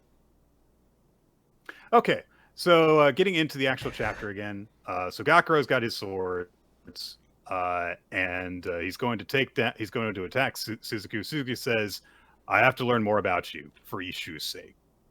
She summons a giant ice dragon to bind Gakuro, and Gakuro corrupts it with one of his swords and turns it into a shadow tiger thing and sends it back towards Suzuku, who just bats out of the way. They clash briefly, and she says, it seems like you have actually built up a tolerance to my cold. He's not freezing immediately. But she, summons a sword from her ice and is like, I'm going to break your hollow weapon. And then that's it. I'll break your hollow weapon. Then I'll be able to use my second one, and that'll be the end of your women. Speaking of Gakuro's women, they take action. They're dealing with the maids and stuff. We see a brief bit with Suo and Shiroha working together to fight some, I don't know, girls we haven't really seen do anything to this point, so who cares? They knock them out pretty quickly. And then we cut to the shelter where everyone is, hiding during all of these events. And the captain, I guess, is trying to reassure everyone. And then Ishu bursts in and says, everyone, you gotta move because level 4s are gonna come here and they're gonna kill everyone and they're gonna find you. You gotta get outside the barrier. And everyone's like, what? What, why, and how? How will we get outside the barrier? And Ishu says that, there's teleportation circles inside the reality-cleaving barriers, so if we contact the Exorcist Bureau, we can use the circle and get out of here and get to safety. And she's been somehow sitting on the chief this whole time. She came through the door. I don't know how this happened. It's a very funny joke, Nick. Oh, what? She's on top of him. Everyone realizes she's a spirit, and so some of them are like, all right, everyone get back, protect the children and everything. But then Sujita and Koga come bursting in. They say, no, it's okay. She's working with us. She helped us she just split up with the enemy boss, and she's on our side. And the chief gives this very, I don't trust you speech, while Ishu is still on top of him. She is still pushing him into the ground after it's been pointed out to her that she is on top of him. And that just is... Nah. So, the chief brings out, even if we do trust you, and even if you are telling the truth about these teleportation circles that I've never heard of before, if Suzuku learns about that plan, she's going to break into the circle. She'll be outside the barrier, and a lot of us are going to die, so I will not take that risk. And so Ishu says, in that case, we'll use a honeypot maneuver. And Sujita says, no, that's a bad guy move. Okay, so coming in during all these proceedings is one of the maids, Corey, who was Ishu's instructor, allegedly. And she says, I've watched your tomboy ways all this time and disciplined you for them strictly. And then she releases her hollow weapon and says, we're going to go home, Ishu, because humans are never going to believe you. You shouldn't bother protecting them. And we are told by Ishu's narration that Corey's hollow weapon always takes on a different form depending on how angry she is, with power changing to match. And if it eats you, you undergo all sorts of harsh things in the punishment room inside. This is so many fetishes at once. It eats you and then you're punished inside of it. Jesus. So she says one time it was a killer whale. That was traumatic. It sounds pretty awesome. I'm not going to lie. I was like, if the big giant killer whale was coming for me, I'd be like, all right. And I get punished on the inside. This seems like a win-win. And Jonah and the whale, we're bringing it back to Catholicism again. It could be any religion, but Catholicism was brought up. It's all coming together. Where are we again? Which one were we on after the confirmation? There was another one that I already forgot. That was reconciliation, Nick. There's 7 sacraments, I believe. Jesus Christ. A lot of them are boring, like anointing the sick. That's the sacrament you don't really celebrate getting that one done. Ishu thinks to herself, right now though, Corey's in work mode. She's just pretending to be mad. Why do you think that? what evidence do you have that she's just pretending? Why do you have this expectation that she's not actually angry with you when you faked a wedding and then betrayed everyone's mother, boss, idol figure? Why do you think she's not angry with you? What is going on in your head? Also, have we met this character before? No! I was like, am I supposed to know you? Ma'am? Maybe once in the immediate lead up to the wedding thing. So she's like, I'm sure it won't be that bad. She'll have a snake or something. And so Kaori unleashes her hollow weapon, and it's this horrible demon god thing, doll camellia. And it goes, Drah! And Ishi's like, holy shit, why is an evil god here? And Kaori says, I am completely appalled by this free-spirited, uninhibited behavior, but I will never abandon you. I will merely perform my duty in silence. I am doing this all for your sake. I am not one tiny bit angry. So yes, she's very angry, but she's pretending not to be. But anyway, the evil god hollow weapon thing reaches out and grabs the chief for starters, but Ishu counters by using her thread things to take him back. And she says, and so Kaori says, why did you save him? You guys were just arguing. And Ishu says, it doesn't matter whether or not I like him. I want to believe it's okay for me to stay with Gakuro, so I'm going to protect everybody. And Kaori says, all right then, I'm just going to kill everyone then. And so Ishu thinks, oh no, what do I do? No, this is not good. At a time like this, what would Gakuro do? And just cutting back to when Gakuro 2 chapters ago was going like, oh no, everything's going wrong. I have to stay calm and think of something. And sure enough, Ishu says, everyone stay calm. I will protect you. And she does something that should be cool, which is she just casts a bunch of threads together and makes a giant golem of Gakuro to fight the evil god thing.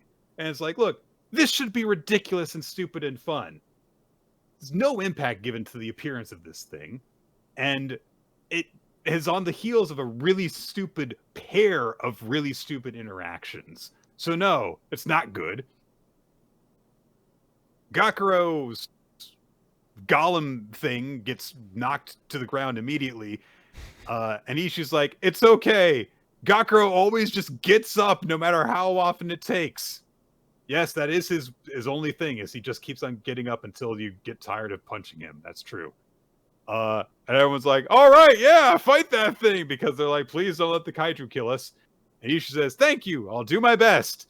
And the chief takes his hat off and says, my apologies. I lied. I actually am qualified to request activation of the teleportation circle, and I've just contacted the Exorcist Bureau. I'm sorry, I trust you.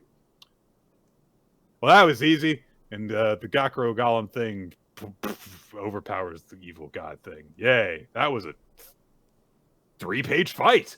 All right. Nick, this he sucks so much.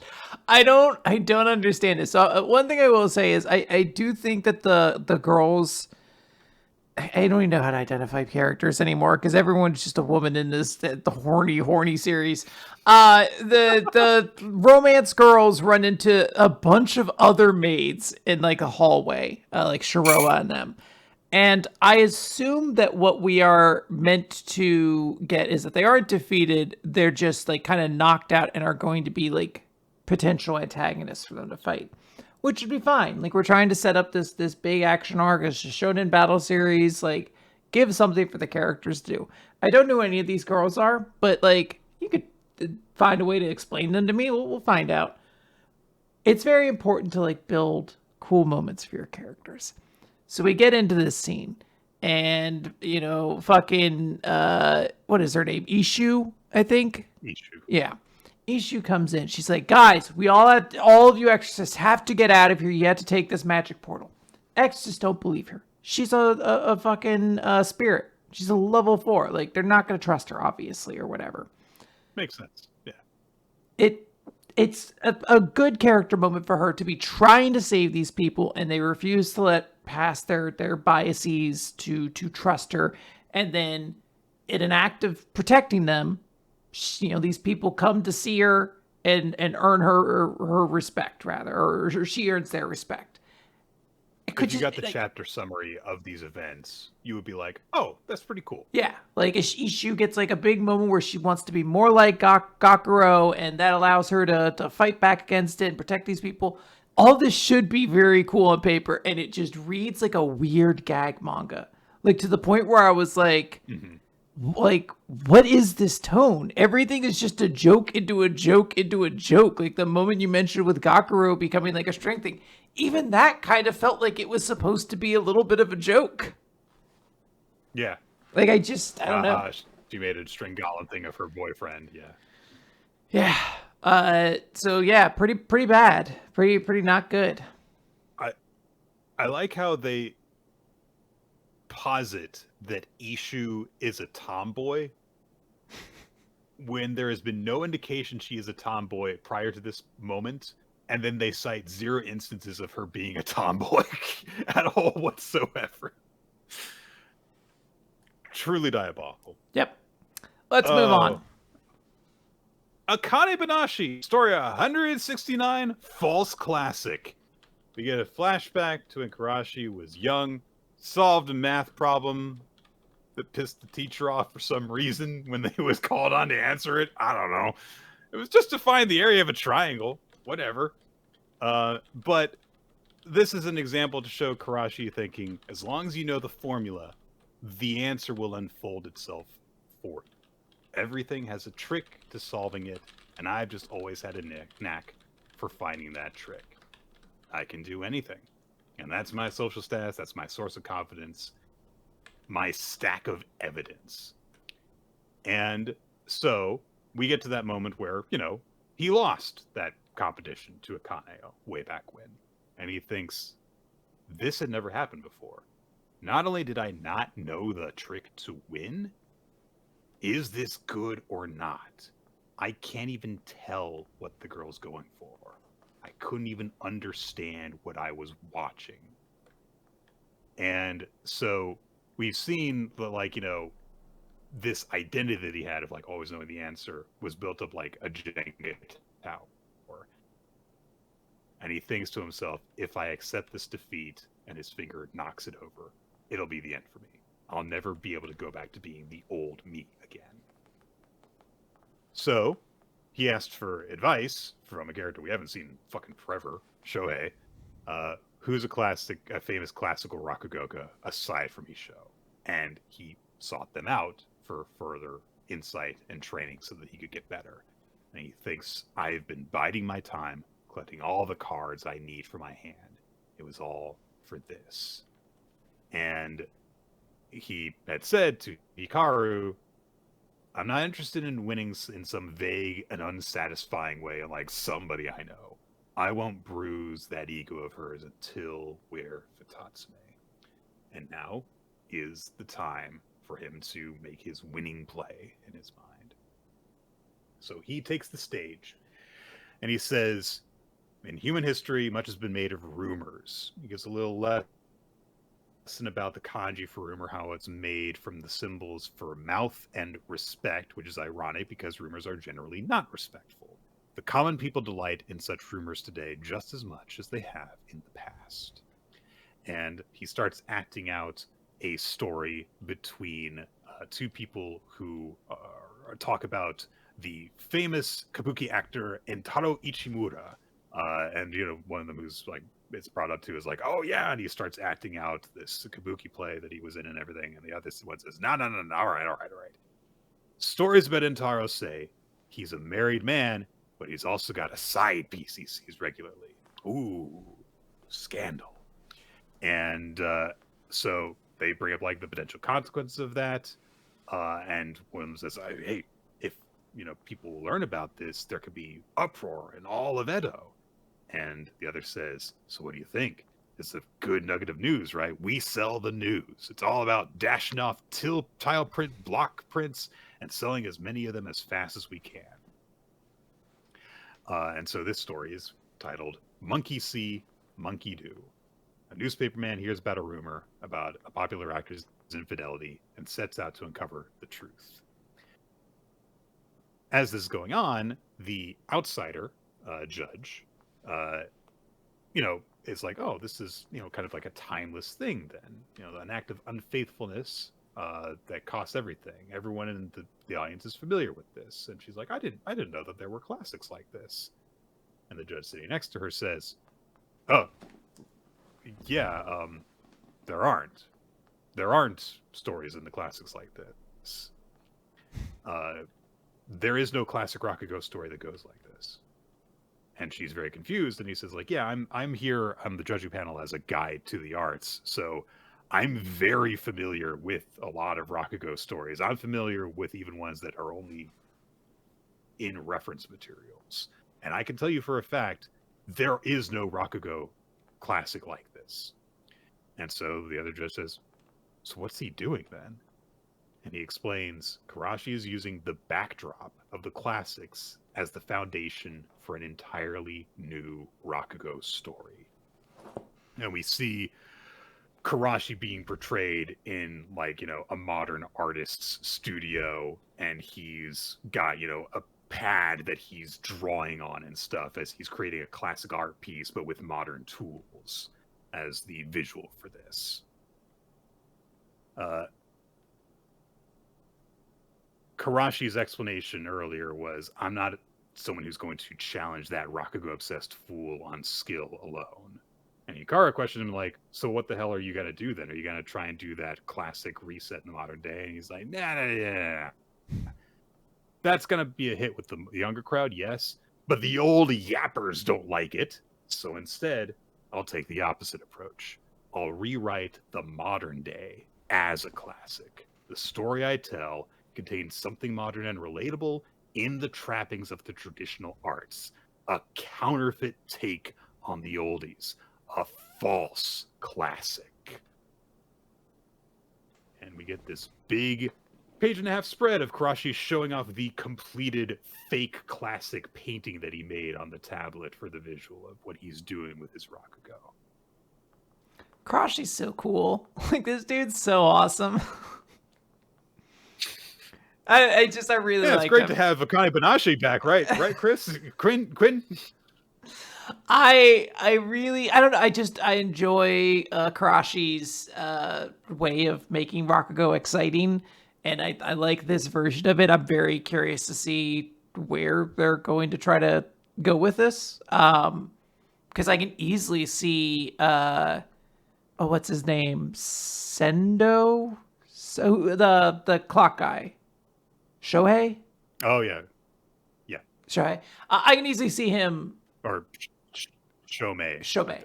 I could easily see him being like super upset or really kind of like intrigued at Karashi trying to make his own story in the classical trappings. Yeah, it'll be interesting to see.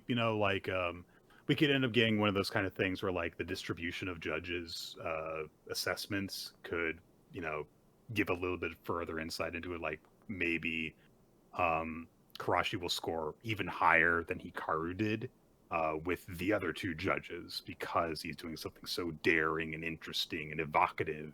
But maybe Shomei won't be quite as much a fan of it as he was of Hikaru's, whom he was still critical of, but did have nice things to say about. I don't know. It'll be interesting to see that breakdown of stuff.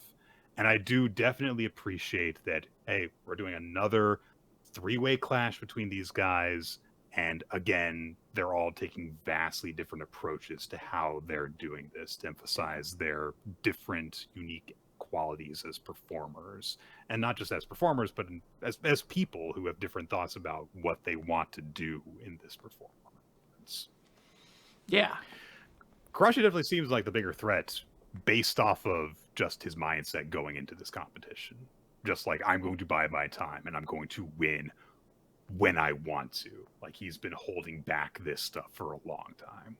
I like his philosophy too. He's just this guy who tries to go into everything as super prepared as possible, like really like zeroed in on it. So like when he had that situation where he's like, "Hey, I lost to this girl. How do I get like who do I go to now? Who do I talk to? How do I get better at this thing?" Because he mentioned he's just like, if this block tower falls over, like I'm done. Like I can't put myself back together. This like unyielding confidence. It's kind of the one thing driving Karashi forward as much as he is at this point. Mm-hmm. He's got ego baked into his character. Yeah. But with the self-awareness of, I can't exist without the ego. I need this ego. Yeah. Keep going. Yeah, very good stuff. Very good chapter. All right, Nick, you wrap up? All right. Yeah, we got One Piece again this week. Yes. Nice of it to make an appearance before we just go on a break next week again. One Piece chapter 1156, Idols. We do get a color spread of the wings of the captains between Luffy and Gold Roger, which is relevant because this flashback involves a little bit of Roger as well, as we'll find out. So in this flashback, I like this baseball cap look that Nami has in this color spread. Yeah, it's a good look. Like everyone's got like kind of a. How do you feel about the Hawaiian shirt with the tie stees that Sanji has, with also what looks like matching pink boots and pants? If it were just like a regular jacket, it would be one thing. The fact that it's a Hawaiian shirt under a leather jacket is pushing it. This is a man who fell into a wardrobe and is like, if I just act confident, I can act like this was all intentional. Yes, the pink slacks with pink shoes. Of course, I meant to come out this way. It's a pretty good color palette. And green and orange, a winning combination, my friend. And a little blue and a blonde hair, of course. He actually looks pretty good. So in this flashback, where you're being told that during this time, a group of idols roamed the sea that even the Navy had trouble dealing with. Oh, man. There weren't enough characters in this flashback, Quinn. It's fine, Nick. This is a familiar element because it's the Kuja Pirates, a band of warriors from the exotic country of women. We know these, Bo Hancock. And see, this woman here, yes. Gloriosa, that's the old lady from that arc. Yeah, she shrank. The way that, all women in manga do when they get old. Yeah, you hit like 55 and like 3 feet just goes. You're like, what the fuck? Gloriosa is doing the whole like, I'm so sick and tired of looking like this all the time. If only I could strip away this beauty of mine. And she's, effortlessly gorgeous. All the people are fainting over. One of her pirates comes up and brings up a whole bunch of like fan letters for her. But she does notice there's a much larger pile for someone else back in the back of the ship. Also, she's a future empress, by the way. Yeah, I don't know if this character is relevant. Yeah, I will note this is Tritoma, who later on becomes an Amazon Lily Empress. I don't know if this character is that relevant. I'm sorry, I have blind spots. There's like 7,000 characters in One Piece. But she does note that they're all for Lady Shaki, who I do know, or Shaky. I don't actually know how to pronounce it. Gloriosa is upset because she's like, I'm the captain. I should be getting the most love and adoration. But their ship... So insecure. Their ship is happened upon by the Roger Pirates, Nick. For the first time, really, in this series, we are going to see what the Gold Roger Pirates are like in combat. Like, this is going to be the moment because Gold Roger himself gets on the microphone and is like, today, you are finally handing over your first mate, Shakiyaku. Because Rogers is down bad for her. She is so beautiful, everyone goes crazy. Apparently everyone will go across the ocean to just try and say, Shakiyaku going to date with me. Yeah, you take your shot with her because they say that her every move and gesture embodied pure seduction, and in her presence, flowers wilted and crumbled, birds forgot how to sing, and people erupted into fighting. That is, I want to fuck her. it's so wild. It is so evocative. Birds forgot how to sing because she is so beautiful and gorgeous, but it is just like she's really, really hot, and people just devolve into fistfights when she's around. But she is the first mate of the Gold Roger, or not of the Gold Rogers pirates, of the Amazon Lily pirates, the Kuja pirates. So she comes over, kicks Gold Rod. Actually, she first kicks Mr. Ya in the face, Gabon. She says something like, "Oh, Gabon." He's like, "Oh, I lose all strength." When she does that, she kicks him in the face. And then Rogers comes up. She immediately has him on the ground, hearts in his eyes, and a big little like bump on the head. Yeah. And it didn't seem like he was going to do too well before that moment, because that's not a very good sword fighting stance. I don't think that he was on his game. Shaki basically says, "I will belong to no one." And we just see everyone kind of react to the fact like, oh, they love her so much. There's a moment where she passes by Silver's Rayleigh, and she's like, "I feel for you, Ray." And he's like, "Yeah, a lot of idiots here." She gives him a wink, and like even he's like, fuck. Like, don't do that to me. I had to look cool. He was the only one who could act normal around her, so that's why they're basically married now. It makes fucking sense. It does kind of make sense. He's the only one who treated me like an actual person, so yeah, we hooked up. And she's basically like, "All right, I'm taking your guys' treasure now. Like I've defeated and all your food. Yeah, I've defeated you in combat. We're taking everything." There is some good jokes of like a Gold Roger being like, "Leave us some food, please." But they say the Navy's coming, so they have to get going. And they're like, "All right, get moving. Let's prepare to sit." And then someone comes up and says, "Hey, Roger, look a little closer. That's garb shit." And Gold Roger's like, "All right, fuck that. Cancel the order. It's go time. Like, let's fucking go." And it's noted that the two of these, who are, historically big rivals, this is their first interaction where they just sight unseen just jumped at each other in the air, just started punching each other real hard. Jumped across boats to attack each other. These two just had an on-site mentality for one another. It's great. There is narration. They also do a big Tetsuo Kaneda shout at each other. God, Roger. There's narration saying the Kuja, meanwhile, were tremendously popular and an indispensable part of the story of this era. Like, okay, when you have to say it, this part of the story of this era. When you have to say it out loud, I start to think about it. I start to believe you a little bit less. They were untouchable idols. They note that like people were putting hidden cameras on their ship. I'm like, well, it's weird and uncomfortable. Didn't need that detail. That's where Sanji's people are from. Okay. But when Shakyaki took the mantle of Empress, her popularity reached heights never before seen. Cut over. Ida's bar. Loki has been saved from drowning. The sailor that got him is basically like, yeah, the boat capsized, and to be honest, we weren't even sure if we should save her or not, but that's how shitty his behavior has been this entire time. Like, we really considered whether or not we were just going to let this kid drown. Harold's very much like, thank you, I appreciate you saving him. But Loki's just like, yeah, screw this sucks. I wish I'd, just let me die. I didn't ask for help. Which just pisses everyone off a little bit more. Reading everyone the riot act over it too, because she's like, "What do you mean you weren't gonna save this child? Fuck you!" Yeah, the important thing is Ida is in it for this kid. She is acting like the mother he always should have gotten. She is very worried about his safety. She sticks up for him, and even as he is like taunting her, because he basically is like, "You just want to marry my dad and live in the castle and take all of his money." She's just like, kids are so adorable. Like little scamp.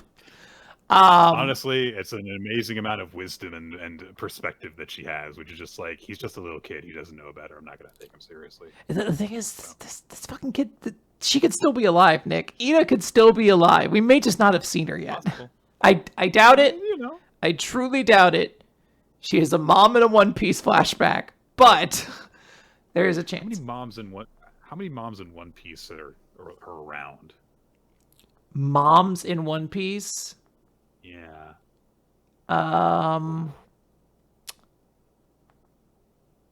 I mean, we don't know about Zoro's parents almost to we know so little. Almost to like a concerning degree where I'm like, you were born, right?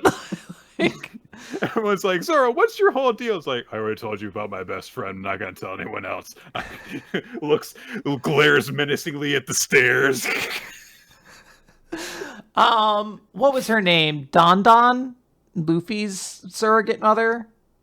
Makima, I think her name was. Well, that's the bartender. Makino? That's the bartender. I thought. His actual. Oh, there was. Remember, there was the big woman who used to like raise him. She was like a former pirate. I cannot remember her name. I think it's like Dan or something like that. But regardless, not many. It's not it's not a high rate. Usopp's mom died. Nami's mom died. Robin's mom died. It's not great. Okay. Mathematically, Brooke's mom's dead. Well, right. Every Straw Hat whose mom we know existed is dead. So yeah. So anyways, Loki is just being very much an angsty child, and he's like, I'm sick of this country. Everyone's so wimpy and trashy. I don't want to be free like rocks. And there's a little narration that says, from that point on, every time Rocks came to invite Harold to join him, Loki begged and pleaded to join his pirate ship, but never got his way. So, we cut over now to Full Lead Island, several months after the takeover of Pilot Island by the Rocks pirates. So, we see a couple characters talking about Pirate Island and what it means, and someone with a hood on is trying to get directions to see it, and some pirate just is an asshole who's like, hey, you want to meet Rocks? Yeah, I'm sure you do. Just hit a little bit. I'll give you a little bit of a push. It kicks him. And the person's like hood falls off. They grow like 8 feet and they grab them by the head. And we are introduced to Kyo, the hitman. Mobster Kyo. I don't know who this is, Nick, but they give It's the latest X-Man, Quinn. Look at him. They give him such an introduction, and he does look like... I like the idea, like, that's his communicator, too, so he's like, Storm, where's Magneto? He's gonna cover one of its eyes and ruin his depth perception anytime that someone wants to talk to him. Guys, I told you radio silence. Shut the fuck up, I can't see. Jubilee, where'd Mr. Sinister go? Oh, god damn it, I have to clean my glasses now. We find out, Nick, how Full of Lead Island got its skull-shaped rock. It was a regular skull-shaped rock shaped like a fish. Wasn't holding my breath to find this out.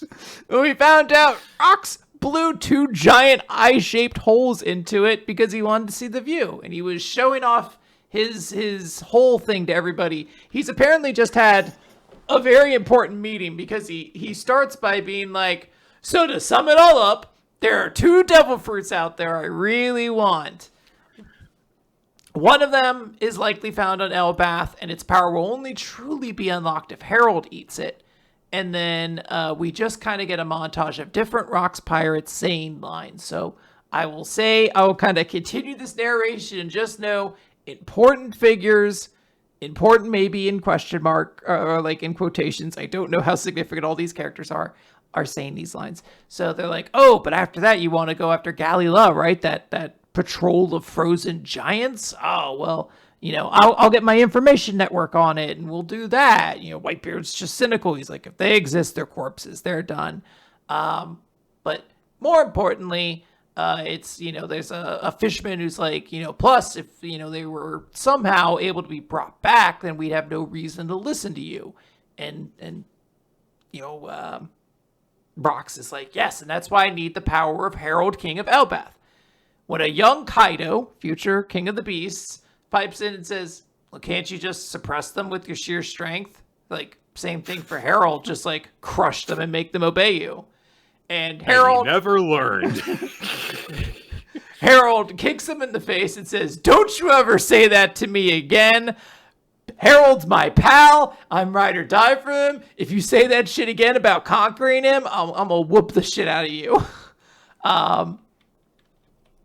We just end the chapter then on a big sort of 1.5, 2-page spread of the Rocks Pirates, a gigantic group of figures, so much so that Kaido, the last gigantic antagonist of the series, is like a base rookie at this point. He's like able, a median. Yeah, he's getting slapped by this guy and just kind of taking it. Like, it's a very different age that this is in.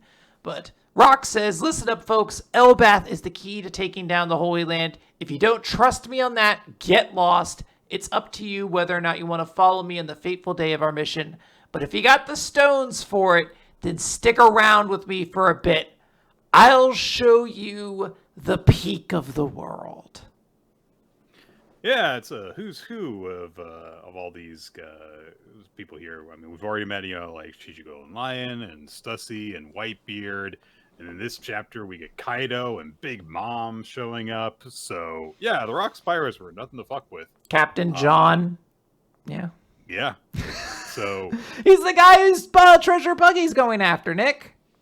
Uh-huh. So... he showed up... Four sacraments? Baptism's one. So there's not any actual like order to these, is there? Well, it does. It is supposed to be like kind of a timeline of your life. Like, you start getting baptized, and the last sacrament you should receive is last rites, anointing of the sick. But it's like baptism, first communion, reconciliation, confirmation. I think marriage. Marriage has got to be one. That's why they're always saying like marriage is a sacrament. That's why gay people couldn't get married for a while. At least that's what I was told for years of my life.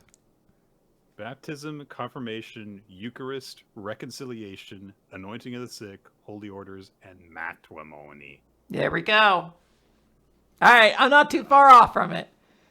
Yeah. Now let's see if I can name the joyous mysteries, Nick, of the Rosary. What? There's what? There's so the Rosary has mysteries to it. Maybe I was wrong when I said that I wanted more groups in Seven Deadly Sins. I'll stop at Seven Holy Virtues, and then I'm done with all these. Yeah, things. You don't want the Seven Sacraments, the joyous sorrows, the sad sorrows, and the something. Look, there's God different. God was running out of ideas by the end of the Bible. He was just padding it out with these, as far as I know. All these expanded editions and stuff, just to sell more books. I'm done with this. So joyous mysteries, sorrow mysteries, and the last one had an interesting name. There's more mysteries? Yeah, there's 3 different sets of mysteries that I remember. And you do all of them on the Rosary. Now, they're shitty mysteries, because at the end it turns out the person who did it was still the Romans. They still killed Jesus. Every mystery kind of ends the same, but there's like, I don't know, there's like different things. Each one's got little stories to tell. All right. So this was a packed chapter of One Piece. I feel like this flashback's getting kind of out of control because I think we're telling 3 different stories now. There's so much going on in this. And it feels like we're now getting away from the whole thing of like the stuff with the giants to a degree. They are starting to feel tertiary in their own story, which I'm kind of hoping Oda finds some way to reconcile, because you can tell the emotional core is there. Like, they have put a lot of those pieces in place.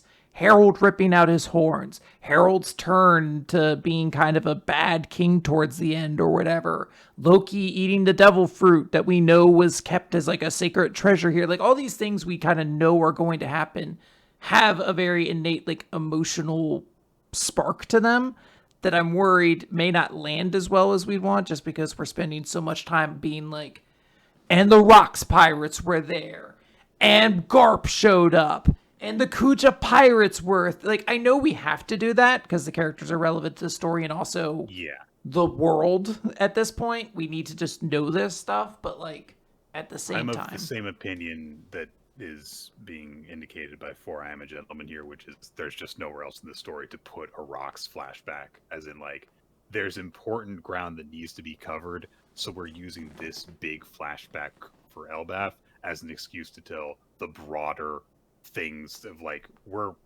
trying to wind One Piece down, and we got to cover this stuff anyway, so let's just throw that in there. Yeah. And that makes it feel less tight. Certainly. All right, let's wrap this up. Let's start getting home. Nick, do you have any MVPs or chapters of the week you'd like to share?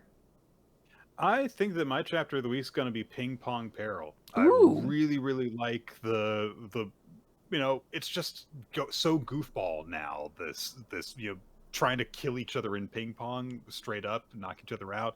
I love that that's the big thing, and the stakes are bizarrely low for this. It feels like it's like, oh no, Momo might find out, and that's the big thing he's worried about. There's not all this focus on the money right now. It's really outlandish and silly. Yeah, I think I'm gonna agree with you. I really liked Ping Pong Peril this week. I thought it was funny. I think it was pretty exciting. I do like that turn. Yeah, good chapter this week. I think there were a couple other ones that definitely felt viable, but that was probably the one that I'm like, ooh, that was a really enjoyable little treat. Yeah. And then we've already said that Hime-no was our MVP, right? It's set in stone. We can't take it back. I mean, I would say Karashi if I could, but obviously it's going to be Himono. You heard how often we sighed out of excitement for her during that recap. I mean, if I had to do another choice, I guess I would go with Spica from Ichi the Witch. That makes sense. Yeah. Great introduction to her, and setting her up as kind of the villain of the antagonistic force in this little arc, and it had some very fun moments with her, including that great page turn. Yeah. All right. The audience. Yeah, we can't. It's got to be Himeno. The audience, by the way, agreed with you. Spica Harvest is the character of the week. There's actually a tie for series of the week between Akane-banashi and Ping-Pong Peril. So both good. Yeah, both very good series. I'm always glad to see a new series also start to like compete with like the best in the week. So it's cool that Ping-Pong Peril is getting its dues. Yeah. Well, guys, that's going to do it for Weekly Manga Recap. We'll be back next time here on twitch.tv/RoloT. We'll start recording the show at our usual time around 7:30 Eastern in the evening. But to stay up to date on when the show goes live, you can follow us on social media. On BlueSky, we are RoloT and Nick F. Time. And Weekly Manga Recap is the official account for the podcast. Also, be sure to follow WMR Votes. NinjaX3i keeps track of that's getting those updates sent out to make sure that everyone gets their vote in on favorite chapter and MVP, which is that audience vote that Quinn just announced a minute ago. We also have a Google Doc that keeps track of all those things across the history of the show, in addition to like stuff that we've taken as recommendations. There's a section there where you can put in a question for us to answer on a future Q&A episode, all sorts of stuff. Also, I should correct myself. We're not actually going to be back next week because there's no jump next week. So we're almost certainly just going to take the week off. But we will make an announcement if there is a special thing that we do in place of the usual manga discussion. In terms of if you want to have more Weekly Manga Recap to listen to, though, you can always check out weeklymangarecap.podbean.com for audio editions of our previous episodes. We also have the video versions on youtube.com/weeklymangarecap, which include an opening sequence by Winsley Del Cheddar and Milo Jack Stillitz, and occasionally title card artwork by Steve Man, whose art we can search for and find all sorts of different things that he's done over time by looking for Steve Man art. Just do a search and you'll find all sorts of stuff that he has done. And what else? We have Patreon, patreon.com/weeklymangarecap.